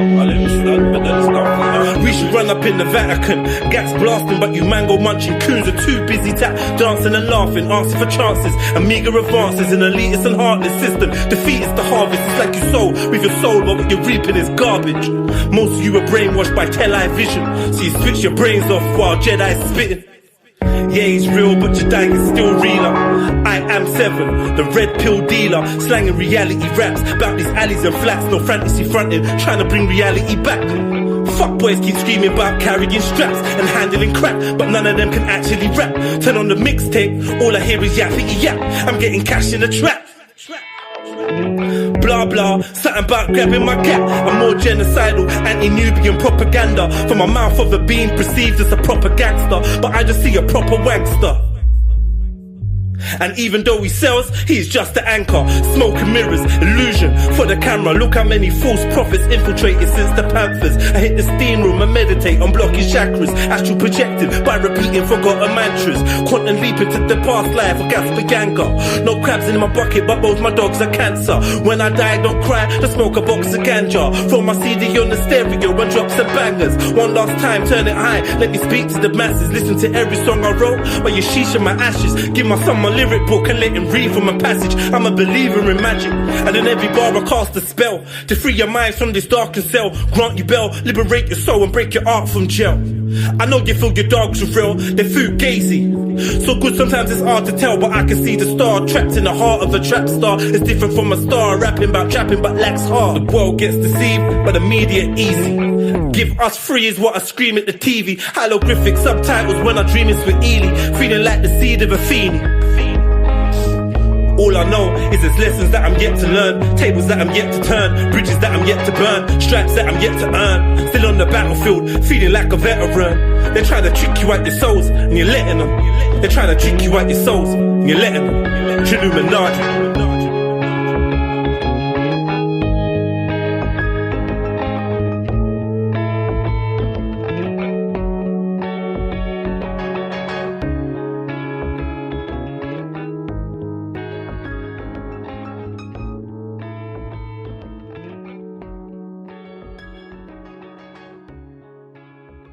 So let's go back into gang. Yeah. The gang unit, man. Guided? Gang the new generation stood for, yeah? Yeah, I prefer giving niggas guidance. I've never heard that. Yeah, that's why I prefer it. What was you trying to achieve? I think, I think the aim, in fact, I know the aim of gang was to give the voiceless a voice, and to set a blueprint to say that, our solutions need to be for us, by us, The so Umar Johnson type of. Hell no. Okay. No, not Umar. Okay. Not Umar.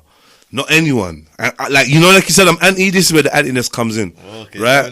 Yeah. I'm not on a respect to everyone that's due respect in it, and no shade to other people, but like I'm not messing with the Masonic gatekeeper brothers. I'm not on none of them, and I think there's even some of them in our ranks and amongst us. I'm not involved. I'm not interested. So no, it's more a thing of if you grew like how we grew, then you know that the roads are in trouble and the youths are in trouble, right? And as men that have gone through that and still going through it, we owe it to ourselves and the next generation to like put boots on ground and actually get active and get involved. So what the plan was, what the strategy was to connect with the real ones and form a coalition to show the next generation that, yo, there's other routes to go down. Yo, you see that energy that you got, you see that anger you got in your chest. It's not wrong, but your energy is misguided. We need to redirect it into constructive ways, even if it's to redirect it into like you focusing on how to liberate yourself or how to liberate ourselves. So, encouraging the community, for instance, to police themselves. Do you know what I mean? Could anybody have joined gang? Yeah. Anybody? I mean, when you say join gang, we all gang. Can anyone guide the new generation? Yes. Do you have to come and fill out a form to stand next to Jedi and be like, oh, what we doing next? No, it's not like that. It's more like a blueprint of you man could do it in your ends, you man could do your thing, you man could do your thing. If you want to call it gang and be involved and link up, then you can. But like from what I saw with the rising of gang, we've now got loads of other people out there that are active in investing in their communities and seeking solutions and you know what I'm trying to say. So that's really what gang was set out to do. It did, and it does. It's a template and it's a reminder that we're not completely lost out here, and there are real ones out here that want to see positive changes in our community. Especially like at that time, it was mainly about knife crime and gun crime and harming ourselves. It was about the genocidal nature that we were displaying, where we were just killing ourselves.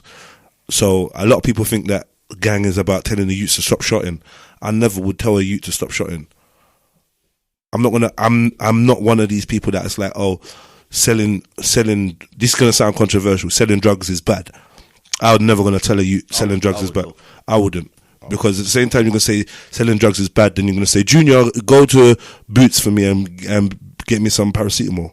I wouldn't say that. Do you know what I mean? I know what you mean, though. You know what I'm trying to say? Or like, oh, you got a cough, go and get yourself some Cavonia or whatever. Like, people selling drugs and substances every day. I go in the shop and hail up Boss Man. He's selling me Magnum and 10 Benson Gold or 20 Benson Gold. Yeah, he's another drug dealer. Yeah, you go into Sainsbury's. Yeah, and the checkout woman so lovely. Doop, doop, and she's scanning bare poison into your bag. Doop, doop, doop. So like, I'm saying it's about perspectives, isn't it? Yeah, like if you sell drugs, then that's the choice that you made. Hopefully you can find better options that stop you from losing your liberty.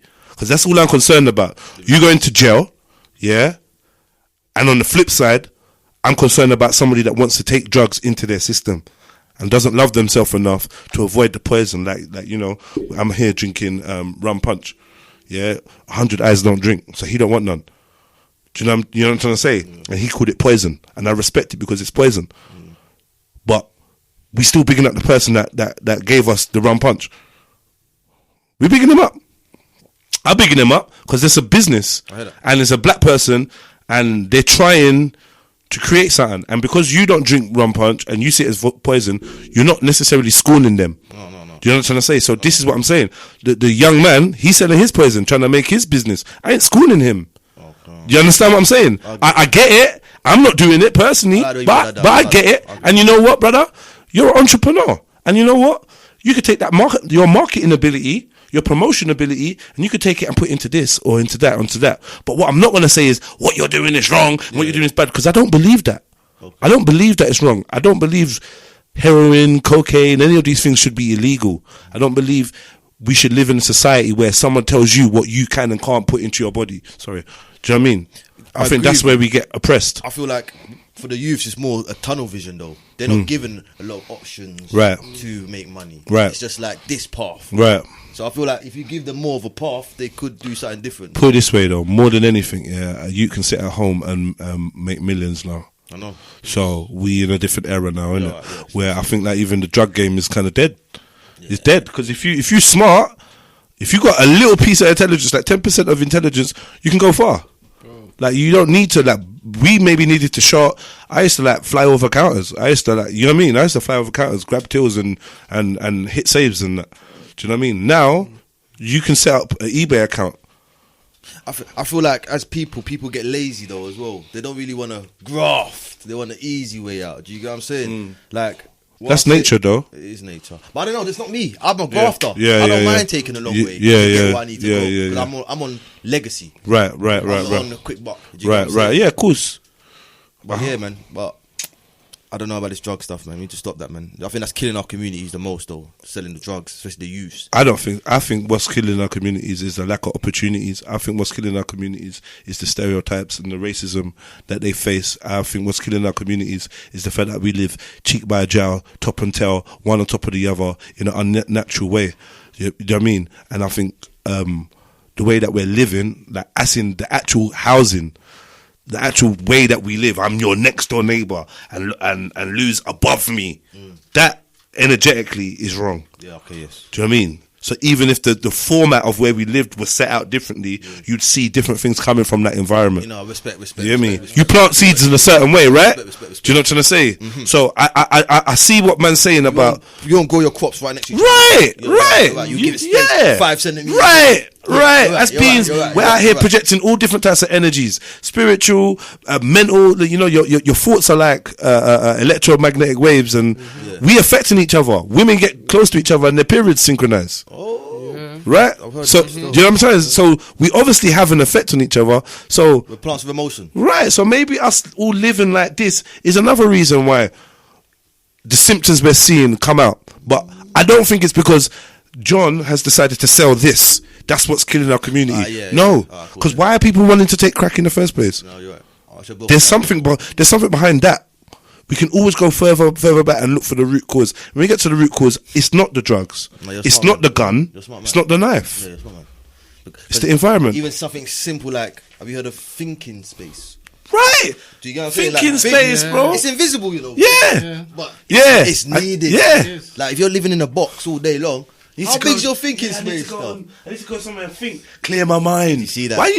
Why do you have to physically go somewhere to clear your mind? Which is something you actually don't have to do if you study self-reflection. You actually don't, but it helps. But it depends on the room you're in as well. Right. The rooms hold auras and energies in it. So you might have to leave the room to clear your mind, kind of thing. You know what I'm saying? So just in closing, I'm not promoting selling drugs. No, you're not. What I'm not gonna do is demonize the young men and women that take this path. You have to be aware of what you're doing. You have to be aware of the consequences, and more than anything, I teach about consequences. You get me? So yeah, you can sell drugs and you can make some quick bucks. You can also go to jail and die. Be killed in jail. Be killed on road. You can also, and guess what? You know what happens to the fiends ain't pretty either. If you can look them in the face and see them deteriorating and killing themselves and understand the consequences that's going to have on the next generation of that family, maybe you be more aware of yourself and carry yourself in a different way. But for now, you're an entrepreneur, you're selling something. I could sell you a bag of weed. I could sell you some rum punch. I could sell you some cheesy pasta bake. All of these things are not necessarily good for you. I'm not gonna take the government. I'm not gonna take society's view of trying to demonize you. There's much bigger demons I have to demonize before I demonize the guy that's selling 2 in a queue. Much more. Like, do you know what I mean? I'm not gonna take this policy of judging people, like judging the lowest man. I heard that. It's the top man I want to judge. If you want to judge drug dealers, way, to be fair, right? Because why are we the lowest man? Right. That's what I meant. Right. Yeah. Why do we have to be the lowest man to sell the little bits? Right. And the big man who's bringing it in. Exactly. Come on, man. Fortnum. No. What's that company? Not Fortnum and Mason. It's a big company, man. I heard that name. If I could remember this name, Mark. But anyway, yeah, like a big multinational conglomerate. Yeah, J.P. Morgan. There you go. Oh, J.P. Morgan. The banks. Right, their ship. Yeah, was seized with the biggest record of a drug seizure ever. Right. Yeah, something like 2-3 years ago. 2 years ago, you could Google it, man. Yeah. So I'm like, they had like how many tons and tons and tons and millions of billions of worth of cocaine found on this ship, right? So do your thing, Dwayne, but like you know that you got other options. That's all I'm trying to say. Do your thing, Dwayne. Like, you know, I ain't trying to hate on you, but brother, come on, man. Like, cause this is a trap for you to go to jail. You get me? Like, if you go to Portugal, all these drugs have been decriminalized. They're offending, and their drug abuse is on a steady decline. Whereas in England, we got a war on drugs. It doesn't make sense. It doesn't make sense, innit? No, this is an illusion. Yeah, you're right. Yeah, you're right. You're right. It's a big distraction. Still early, still. No, you're right. You know what I mean? You know what it is as well? It's like we need to be giving the youth better options as well from early. For example, if I was told I was because you know what? When I was younger, the teacher used to tell me, "Oh, you're a good poet. You're a good poet." Yeah. Yeah. But she told me how to manage it as a business. Right. You get me? I would have followed it up. And I'd have been 10 years strong before I got to my teens. Right. On your thing, on your grind. You get me? You need to be shown from early, man. Shown from early, man. Yeah. And that's what I do with my youth. You get me? I definitely put them on. Yeah. 100%. That's the way, man. The editing dope. So, like, rather than us shutting them down, we just put them onto other things. That's it, isn't it? And we put them onto other things, man. You know what I mean? Very important, man. Very important. And when they're looking at you, they're listening to you, they don't want to feel like you're judging them. No, you're right. You know? People think they want money now. Yeah. Yeah, come on, man. It's everyone needs money now. It's the I call it the microwave society now, man. Yeah. Instant gratification is the key. We've been engineered into this, though. 100%. They want us like this, you know. And how far are we away from the original black man, bro? Ain't it a sickness? Ain't it a sickness that money is the greatest aspiration in existence? Yeah, bro. Is that not a weird thing? Because you know they tell you that we're the only animals that pay to live here. Yeah, but yeah, we are though. We are. And it's fake. Yeah, it's fake. So what is even actually going on? What are we actually spending our existence chasing? Materialism, bro. Come on, man. And you know what? I was watching. I was at my mum's the other day, and Bravo came on, and I saw Gladiators. You remember Gladiators? Yeah. Bro, they had the Ford Sierra car looking spanking brand.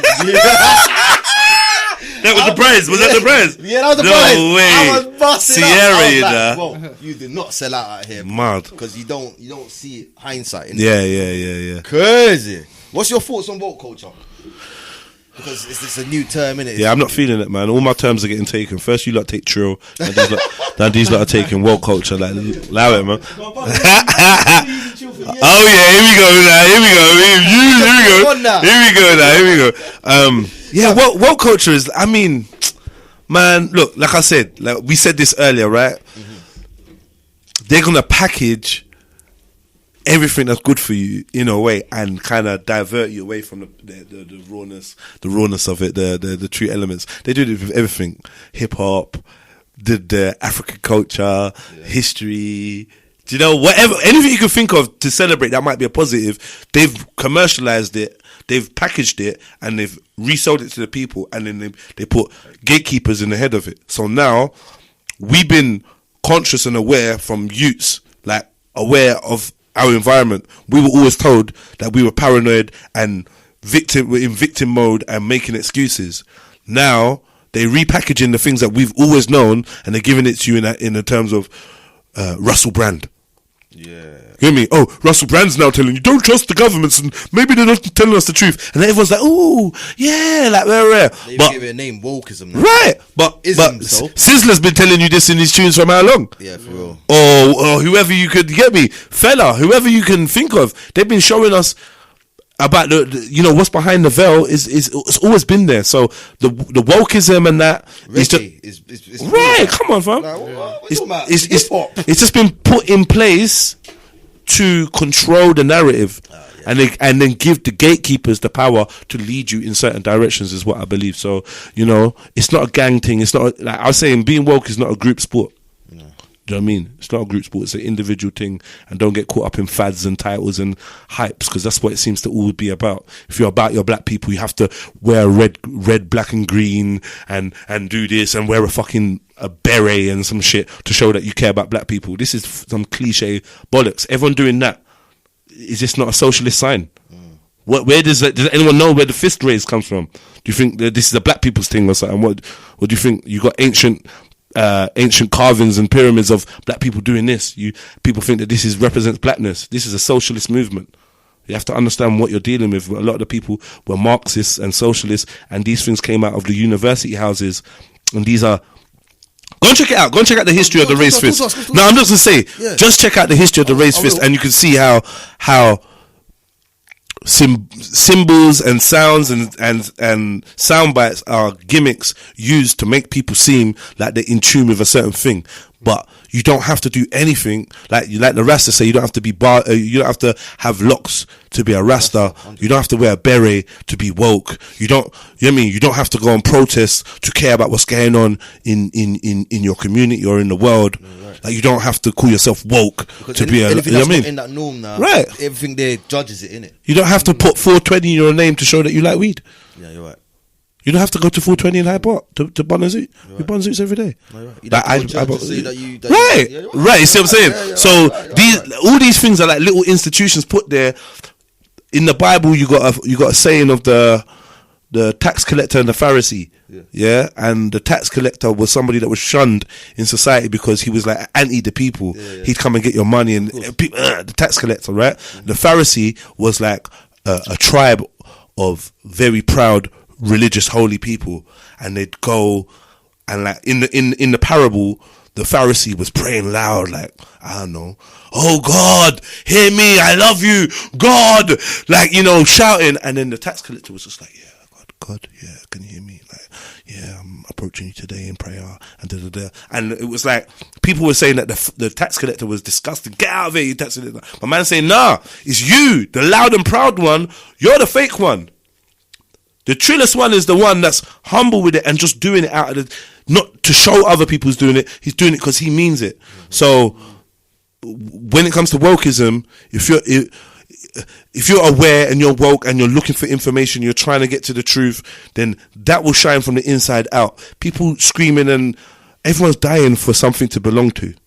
Everyone's looking for something to belong to, and this goes back to the disempowerment of human beings, where they always look for a third party to give them that voice. They're always looking for a leader. Yeah, if you're gonna be woke, be woke. You don't need to like join a club to be in. What is being woke nowadays anyway? I think knowing a bit of information. Yeah, a bit of information. Nothing, bro. Yeah, like I said, you got to mix the consciousness with it, bro. Yeah, and apply it and synchronize it. Right, and do something with it. Yeah, you know what I'm saying? Just like we're doing powers for breakfast. Yeah. That knowledge in the morning. Yeah. I believe that's serious. That's our contribution to society. It's a big one. It's a big one. You know what I'm saying? It's a big one. Because it's a massive one, man. It's massive. You need, like, there's no shows like this. There's nothing like this. So go on, man. You lot taking up from the likes of like Genesis FM and stuff like that, where they like try to talk some awareness and blah blah blah. Galaxy is what I meant. Do you know what I mean? So big ups to you lot, man. Well, we're trillers, isn't it? We got the chill, fam. Where with the times? Play. What's the best advice you've ever been given, do you reckon? And you apply it to yourself every day, bro. Best advice I've ever been given.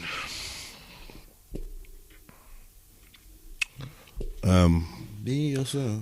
Yeah. Be you. I would say lead yourself. Do things for the right reason. Because you know why? Yeah. We were saying that on the journey all the way. Because of this whole protest, it's like, it's they're tricky, gonna get man nicked. Yeah. You're gonna get man bagged, man, or some stupidness, and they're gonna be walking away. Bro. Yeah. I would say lead yourself, do things for the right reason, and I think one of the things that the most profound thing someone said to me from somebody that had studied a lot of the things I did and had a lot of information about me, and they said, the very people that you fight to liberate will be the ones that turn around and kill you. Trust me, bro. Yeah, and that made me open my eyes and realize. But you know why though? I feel for you, because you're not the put in a box typical black character. They can't understand it. They're thinking, wait, why is he like that? But he's not like me. Because I watched one thing on you on Speaker's Corner, and there was one woman on there that was saying she couldn't understand your pro-blackness because of how you was talking. But when you just said that you don't have to be fitted in a box, or you don't have to be, you don't have to wear blue, red, and green to be a Rasta. she couldn't understand that concept. I'm not pro-black either. You're not pro-black? No. Okay. I'm pro-me. I'm pro-life. I happen to be called a black man. I happen to be identified as a black man. That's a social construct we live in. Do you know what I mean? But I'm not pro-black because why am I pro a colour? I'm pro-life. I'm pro-freedom. I'm pro-me. I'm pro-family. I'm pro my family, my folks. It happens that a majority of them are black, and I it is what it is. But if I was Chinese, I'd be pro-Chinese. You would. If I was Chinese, I'd be pro-Chinese. Why would I not? You know what I mean? Why you pro-black then? Like, I mean, as in, I'd be pro-me. Okay. And I'd be a Chinese man, right? Okay. So naturally, they don't have that though, do they? No. Exactly. Do you know what I mean? Okay. You see what I'm trying to say? I'm more pro-me. I'm a black man, so I'm never gonna be against myself. So but in terms of it's just another label. Yeah, right. If you're pro-black, you can't do certain things. If you're pro-black, you can't go certain ways. If you're pro-black, you can't wear certain things. You can't no. That. And you can't even say certain things. Yeah, that. To be fair, I think I was like that. I restricted myself. Yeah. I couldn't talk about certain issues. Yeah. Because I put myself in a box. So I'm a pro-black man. Yeah. But it's a mistake, bro. Yeah, I'm a self-aware man that understands the complexities of identity and realizing that these labels are only ultimately serving to divide us from the source. Facts. You get me? You know what I mean? Powers. That's the truth right there, people. You get me? They're trying to divide us from the source. From the source, bro. That's what really it is. That's the game they're playing. You get me? So wake up, people. Stop turning against each other. And how would you unify the community, though, Jedi? I would say like to unify the community would be just simply just picking out or creating a space where people that wanted the same things you want could align with you. Like, I don't think it's that complicated. Like, if you're out, ultimately, I think that I'm an advocate for the freedom of humanity, right? And probably, not even probably, definitely a destruction of the system that governs us right now in place. The reason why I say destruction, because what I would say would be one of the best things to do would be like civil disobedience, just to say no, just to stop complying and just go in a different direction. But I think the minute that we try to do that, we'd be met with violence. And then that would unfold into a thing where it was definitely us against them kind of thing. I would never be advocating for the people to hit the street and start becoming violent. But I think like I said, the minute you decide to be autonomous, it's like a abusive relationship, yeah. And you can stay. The minute the girl says she's leaving him, he won't break her up. If I can't have you, no one can have you.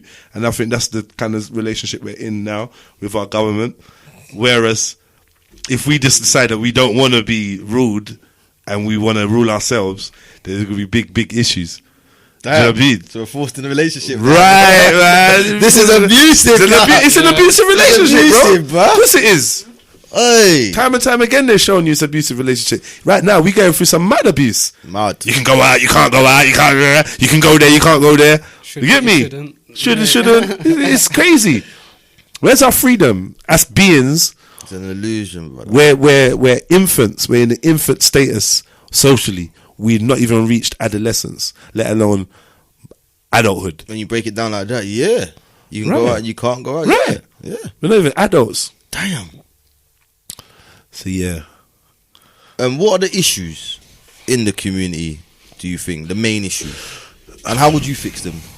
Mental and financial poverty. Jeez. Yeah. Mental poverty. How would you fix the mental poverty? What is causing the mental health issue? I would say the mental poverty stems from a lack of education and being born into a system that disempowers the individual from the start and teaches you to give power to a third party, whether it be your teachers, the police, some kind of authority, the government, the pastor, the imam. Like it's all a teaching mechanism to say, learn from us, because we know Wagwan and follow us, and we'll, do you know what I mean? And I think we stop learning how to navigate our own issues. We stop learning how to, like, you know, if Lou has a problem with his missus, you know what I mean, or whatever, like, you know, the neighbour's gonna call the police. If he's arguing with her, and she's like, they're gonna call the police. They're not gonna knock on the door and be like, what's going on with you guys? Come round, let's talk, what's happening? Or she's not gonna call her uncle and be like, uncle, can you come and, like, cause me and my boyfriend's having an issue, or we gonna call the police. And the police are gonna call the social services. And, like, all your power is now taken away from you. Your ability to navigate in life and decide what's right and what's wrong for you is just going to be diminished. Do you know what I mean? So, yeah, I think if we get back to empowering ourselves, that'll go a long way. What happened to your cameraman? So trying to do it on the slide, man. What happened on cameraman? Tell him. Tell them, man. Change your battery. Change your battery, man. Hear me? Powers for breakfast, you know? We're getting into powers for lunch. What you know about that? Powers for brunch. Yeah, but yeah, I hope you lot are all locked in. You know, hit up the MOTS live. Hit up the MOTS. Was it .co.uk? Yes. .co.uk. Yeah, man. Show them some love, man. Powers for breakfast. You got to show them love. These brothers are, what they're doing is amazing, man. Just listen to the vibes. This is my Sunday morning ritual from now on. You get me? I'll be just logging into them, man, and just catching a good vibe, man. Yeah, it's old. You lot got an old school feeling, man. Love, man. Hope you lot do well, man. You got it's vibes. It's vibes. Yeah. I feel it in there. When you walk in there, it's a nice environment, man. I like it still. We used to forgot to burn the frankincense today, though. Still. I hate frankincense, man. You hate it? I hate it, man. I hate the smell of, bruh. Anyway, let's not get into it. But like I said, yeah. You know what? Yeah. Go on. I got a theory, yeah. Everyone I see burning frankincense and sage, and charging their crystals up in the sun and doing all these things, they seem to be opening a doorway to more negativity into their life. I'm not even gonna lie to you, bro. I like I said, I think all these external things probably had a good foundation. Yeah. But how people are using them. Yeah, I think we're getting tricked. We're getting tricked into doing some madness. Remember, smoke, is a medium between the material and the immaterial. It's a doorway. It's like it's the middle ground, right? Smoke. Yeah. Yes. So I think right. You get it? So I think when you smoke, when you're lighting certain compounds and they got certain chemicals in them, they have a relationship with our atmosphere that we don't fully understand with our grasp of what science is or whatever. But I do believe that sometimes when you think you're warding something off, you're actually opening a doorway. I don't burn sage. I don't like the smell of it. I don't burn sage. I don't burn frankincense. Big up to everyone that does. But I'm just like, yo, this new age religion that everyone's inadvertently following, like when you break it down and deep it stems into some not so pleasant. It stems from some not so pleasant roots. Like this, genuinely, I just like I'm cool. Like, why do I need to do it? Why am I doing it for? For what? Because everyone else does it. Everyone's telling you what you. I see women saging their vaginas and I'm like, what have you done with your vagina? Why you need to sage it? Smudging. What have you done? What did you do? What? I've never had the temptation to sage my willy. I don't get what's going on. What have you done? What have you done? Why are you saging your... That is guilty. You're just guilty.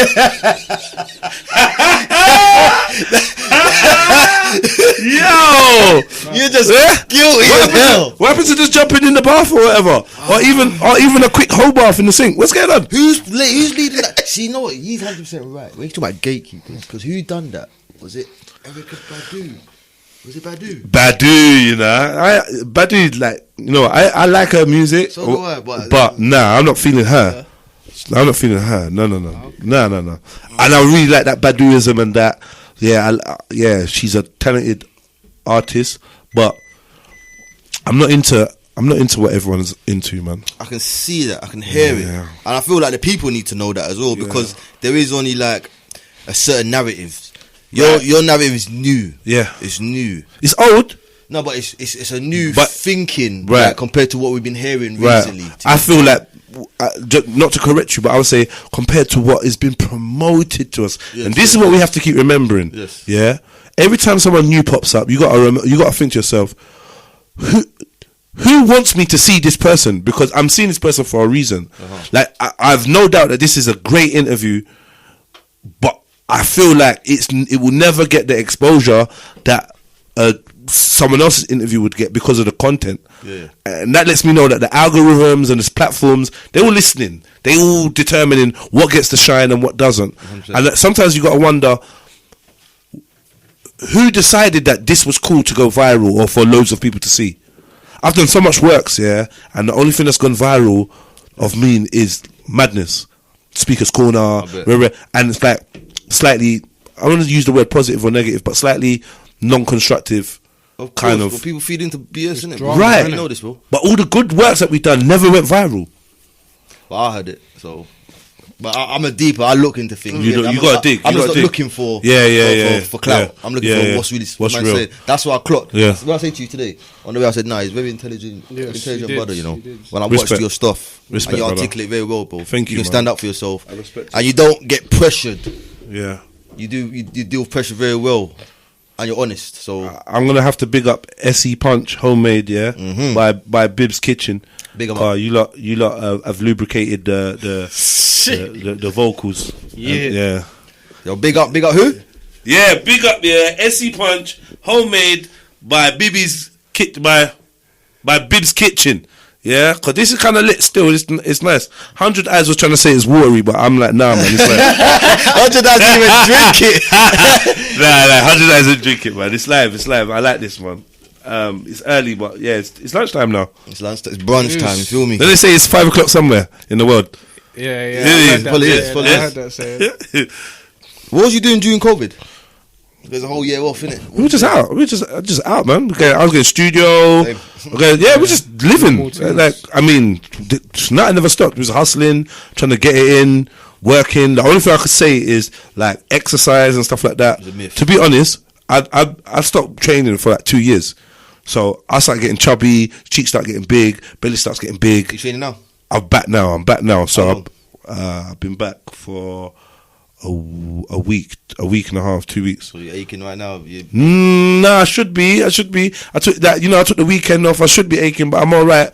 But yeah, back in on Monday, and like, yeah, man, health is wealth. I'm a personal trainer as well, so I don't really take on clients, but like I've got that level of knowledge of anatomy and physiology and how to work out. So health is wealth, man.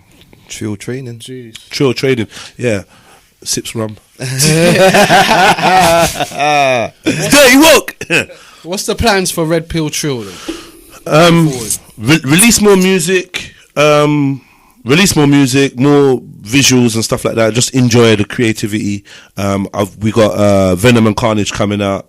That's me and Todd's. Look forward to that. That's a joint album. It's not even a mixtape. It's like it's mad. We got 16 tracks. It's just we're sprinkle of Chevelle Anderson. Shev's dead there. Of course, Shev's dead there. And I'm working on we got a little collective called AOD, Alliance of Defiance. You get me? Adapt or Die. You know what I mean? And I'm just currently like reaching out to some of my brothers that I respect that has this type of dirty woke vibe. Like 100 Eyes definitely like the man them. I'm facilitating a Wu-Tang of a conscious level where we can all vibe, and anytime you want me on a track, I jump on a track and vice versa. And you lot do your own individual things, but we can come together and create some solidarity and support each other on that musical expression level. So I'm focused on that. I do live streaming, so I've been doing live streams. Check me out, Trilluminati Live on YouTube. Yeah, I do the live streams. Sometimes we go for like all 14, 15 hours, just chatting like this, and different guests coming in and playing a video and breaking this down, busting jokes, doing your mum jokes. Like it's so varied of what we do, breaking down some deep science, religious debates, whatever in it. Yeah. Talking about the vaccine, talking about all sorts of things. I'll look into that. That's my favorite, bro. Yeah, you would love that. You would love the live streams. That's a whole different community. Pick up the whole YouTube Trill Squad. What else am I doing? I'm just focusing on like just improving my wealth, improving my health, and just being in position for when everything starts kicking off. I'm trying to make sure I've got my bag filled with my dry foods and my bow and arrow. You get me? My bow and arrow and my compass and my Rambo knife. Basic, you get me? Basic. But don't forget your boat as well, cause you know boat. There was a crossbow thing, boat, dinghy, all them things there. Nah, but yeah, we just live in Redpilltrill. I don't really deal with the cliches that well about what am I doing in the future. It's just, we're just here. I could die tomorrow. I could die living here. So we just living in the moment and just enjoying it and living in our truth and expressing our truth. Do you know what I mean? For Jedi, you know, I got a podcast, Speakonomics. I was doing podcasts before podcasts were cool. So hopefully I'm going to be able to bring the Speakonomics podcast back for another season. Get back on my vlogging and enjoying the world. If I'm honest with you on a personal level, what I really want to do is I want to do a travel documentary. I want to do travel documentaries. I want to travel the world. I want to go to remote places. I want to meet remote tribes, just like the white guys do, and I want to introduce them to us and show it through our perspective. That'd be dope, bro. You see me trying to eat the lava grub, and you know what I mean? Because do it. Yeah, that's what I want to do. So hopefully, because obviously me no jabby, so I don't know what's going on with the travel like that, but you know, I'm the same with that though. Like, I had plans to do that, go traveling and stuff like that, and it's like, what do I do now?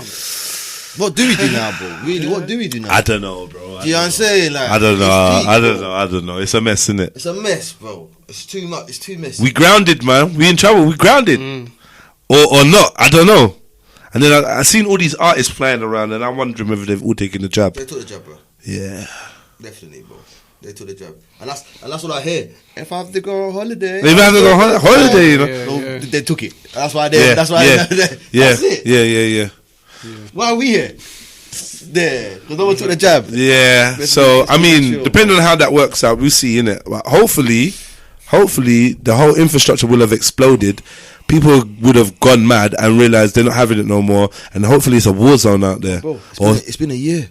Or some natural disaster happens. No one's gone mad yet, bro. It's been a year, bro. They're throwing deaths every day on the TV, and no one's gone mad yet, cuz. It's true. It's true. Shit, bro. It's absolutely true. I don't know, man. But yeah, man. I mean, just progression and watch my youths them grow, and you know, just be there with the family and enjoy good times. You get me? Yeah. Any hidden talents? I do art. I'm quite artistic, you know, like as in, you know, What type of art? like paintings, mixed media, you know, like working with all kinds of things, collages, all kinds of things. It's kind of semi-abstract, you know, I like art, so that's a talent of mine. You know, poetry, I don't think that's a secret, that I like words and put words together. Apart from that, I enjoy badminton. People don't know that. I like badminton. Yeah. Do you know what I mean? Badminton's a bad boy sport. Yeah. It keeps you fit. It keeps you fit. I'd love to get back into that, because that's all the cardio you need. That's a serious. Serious, bro, you know, tennis and badminton. Bruh. You gotta be fit for them things. There. Let me just throw it out there. If you man ever want it, if you ever want to do this badminton and tennis thing, like, you're finished. Yeah. You're finished. Yeah, he looks dangerous. He looks dangerous. He looks dangerous. You can see it. Yeah. You can see it. I can feel it. I can feel the sneaky little serve coming. Fam. Let me just over the net. I can see it coming from him. Seeing is believing. Do I see it? Do I see that swing? I can't back for nobody out here. He's looking at me. He's like, yeah, I'm gonna send that big man to all four corners. Yeah, and just be in the middle giggling. But I enjoy that part of it. I enjoy running to get it. I know that he's beat me, but you know what I mean? Like, it's a fitness thing, though. Fitness is bad. It's bad. That's what they did a bleep test for, innit? Yeah, beat running point to point. Yeah. You're sick. But I'm a sporty person. I can play most sports. Right. Yeah. I was never really that sporty. I was strong and athletic, but like I was never that, like, you know, I was never the footballer. You know, I probably come and kick the ball over the fence. But that's what they pushed more, though, innit? Huh? That's what they pushed more, innit? Yeah. Like, they pushed boxing, some martial arts, rugby. Guys will be doing different things. 100%. Yeah, I believe that. Yeah, Redpilltrill, man. You know, this interview's like, it's gone over what it needed to be, blood, but it was definitely needed, cuz, like. Yeah, man, I appreciate it. And I'll come back again, man. I'll come back again. I love it. I like the vibes, man. Yeah, man, we're definitely gonna have you back again. Yeah. I want to see what you're gonna do though from here when we leave you. You get me? Yeah. I know you're gonna achieve greatness, but Hopefully they let me get a show on MOTS. Everyone tell them that you want a Jedi show, because I want to do a show on there. Yeah. You know me? I'll say that officially today. I like the vibes still. okay, dope, Jeez. dope. So listen, We got there. we got something for you, cuz. What? A little special for me and my Trilla Ah, locally. man. Yeah. What's it? How many X's in front of the L? 2. Perfect. Yeah, man. Powers. Thank you. This is dope, man. Everyone gets one though, Well, you got a bro. little card and that. Come on. Yeah. You lot are moving mad, you know. Come on. You lot are moving mad. You lot like the breakfast 10, what's it? 106. 106. Nah, You lot are moving mad. we're powers for breakfast. Your powers for breakfast, man. Yeah, man. Yeah, definitely. I love it. Thank you, man. I appreciate that. Yeah, man. Appreciate that, man. I will be wearing this. I'll rinse it until the armpits turn yellow. 30-degree wash, you know. So that's peak. Yeah.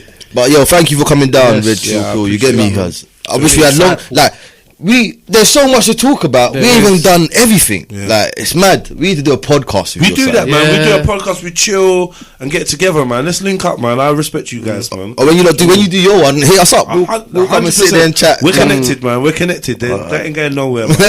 I'm a man. I'm true to my word. You get me? So, do you know what I mean? Don't hit me up on live and that. I see you guys. You ready for the live, man? Yeah. It depends on the timing. Depends what I'm doing. Yeah. Sometimes I just like to listen to things. You know what I'm saying? Of course, yeah. I don't want to be engaged in every minute and chatting. Sometimes I like to listen type of way. But yeah, man, big up yourself, bro. I have to get you lot on my live stream as well. Illuminati live. You have to come on there. It's easy. You could do it from your phone, from your laptop. When do you do that? I do it basically every day except for Saturday. I'll be doing one later. I'll be doing a little show later. Yeah. I mean on YouTube. Yeah. I do the Sunday service. Jeez. You know what I mean? We chat a little, whatever comes up. I'm sure we'll be talking about today's interview. Hopefully, some of you that are locked in. Let them know though, man. Let them know that you're locked in. Let them know the True Squad is here. Do you know what I mean? And you're representing. And yeah, big up the Powers for Breakfast. Big up Music of the Soul. Yeah, .co.uk. For those of you that don't know, check them out on the Instagram as well. You know what I mean? Yes, and big up Redpilltrill. You get me? Yes. Redpilltrill. Sorry, bro. Yeah, Redpilltrill. Let me just You know say, what? I've said that a couple it's times, one word, bro. you know. Yeah, I know. I clocked that. No spaces in that. I know, you my bad. yeah. I did that on the flyer. Ah! Each other, Joey. No spaces, you know. I swear, cuz. I swear, man. But you know what? I realised that as I'm working and I'm going ahead, be like, wait, it's just one word. Just one word. One word. Yeah. Everything's one word of you, though, isn't it? You know, you clocked it. Yeah, big man. You're big only man. observing you know. I see why it's got 100 of them still. I said, yeah, it's one word. I don't even know how it started like that, but I do things like that. This way is. But it's branding, isn't it? Yeah. That's how I do my thing. I like your brand as well. No still. spaces. We don't leave no spaces, no gaps. We're covering everything. Yeah, man. Yeah, safe for having me down. No, thank you for coming down, bro. It's been a real good insight. Like, I'm actually blown away. You get me? Because you got a lot of knowledge in there, bro. And I know we didn't even skim the surface. To be fair, bro. Yeah. From what I've seen, from what I've seen of you before today, Good conversations usually go like in episodes. Do you know what I mean? And we talk next time and da. So yeah, I'm committed to coming back on the show and showing you lot some love, man. I'll come and jam here and listen to another interview because I'm just a fan of the vibe, and it's not. Where are you gonna find this vibe? Where else? Do you understand what I'm saying? You know that you're saying about gatekeepers? Nah, not around here. This is the conscious. No gatekeepers here, bro. Yeah. Playing the trill, it's only Come on. unless they take man out. Right. And then from there, it's all It is what it is. go. You get me? But while man's here, it's a conchillist thing. Yes. Yeah, man. man. About. Come on. We've been trying to do this for years. Yeah. Years. Yeah. Now it's the right time. Now it's the right time. You know what it is? Everyone's sheeple, blood. You just got to group everyone. Yeah. Come here, bruh. Yeah. Come here, man. Come here, man. I got time This for way. that. I can't this way. Come this way, man. Now you know why the sheepdog plays a very vital role. Hey, bruv. yeah. You need that person to bring him in. Come in. But Redpilltrill, Big yourself up. Say one more bro. time. Redpilltrill. Yeah. I had to wet the lips for that one. Pause. But you knew that was gonna come. I didn't know anything. You knew that was gonna come. By the time you named yourself Redpilltrill. Redpilltrill. Yeah. Someone said to me, how you supposed to be conscious and you're a gangbanger? I said, what? Yeah, red. Bro, go away. Go away, man. Really? Go away, man.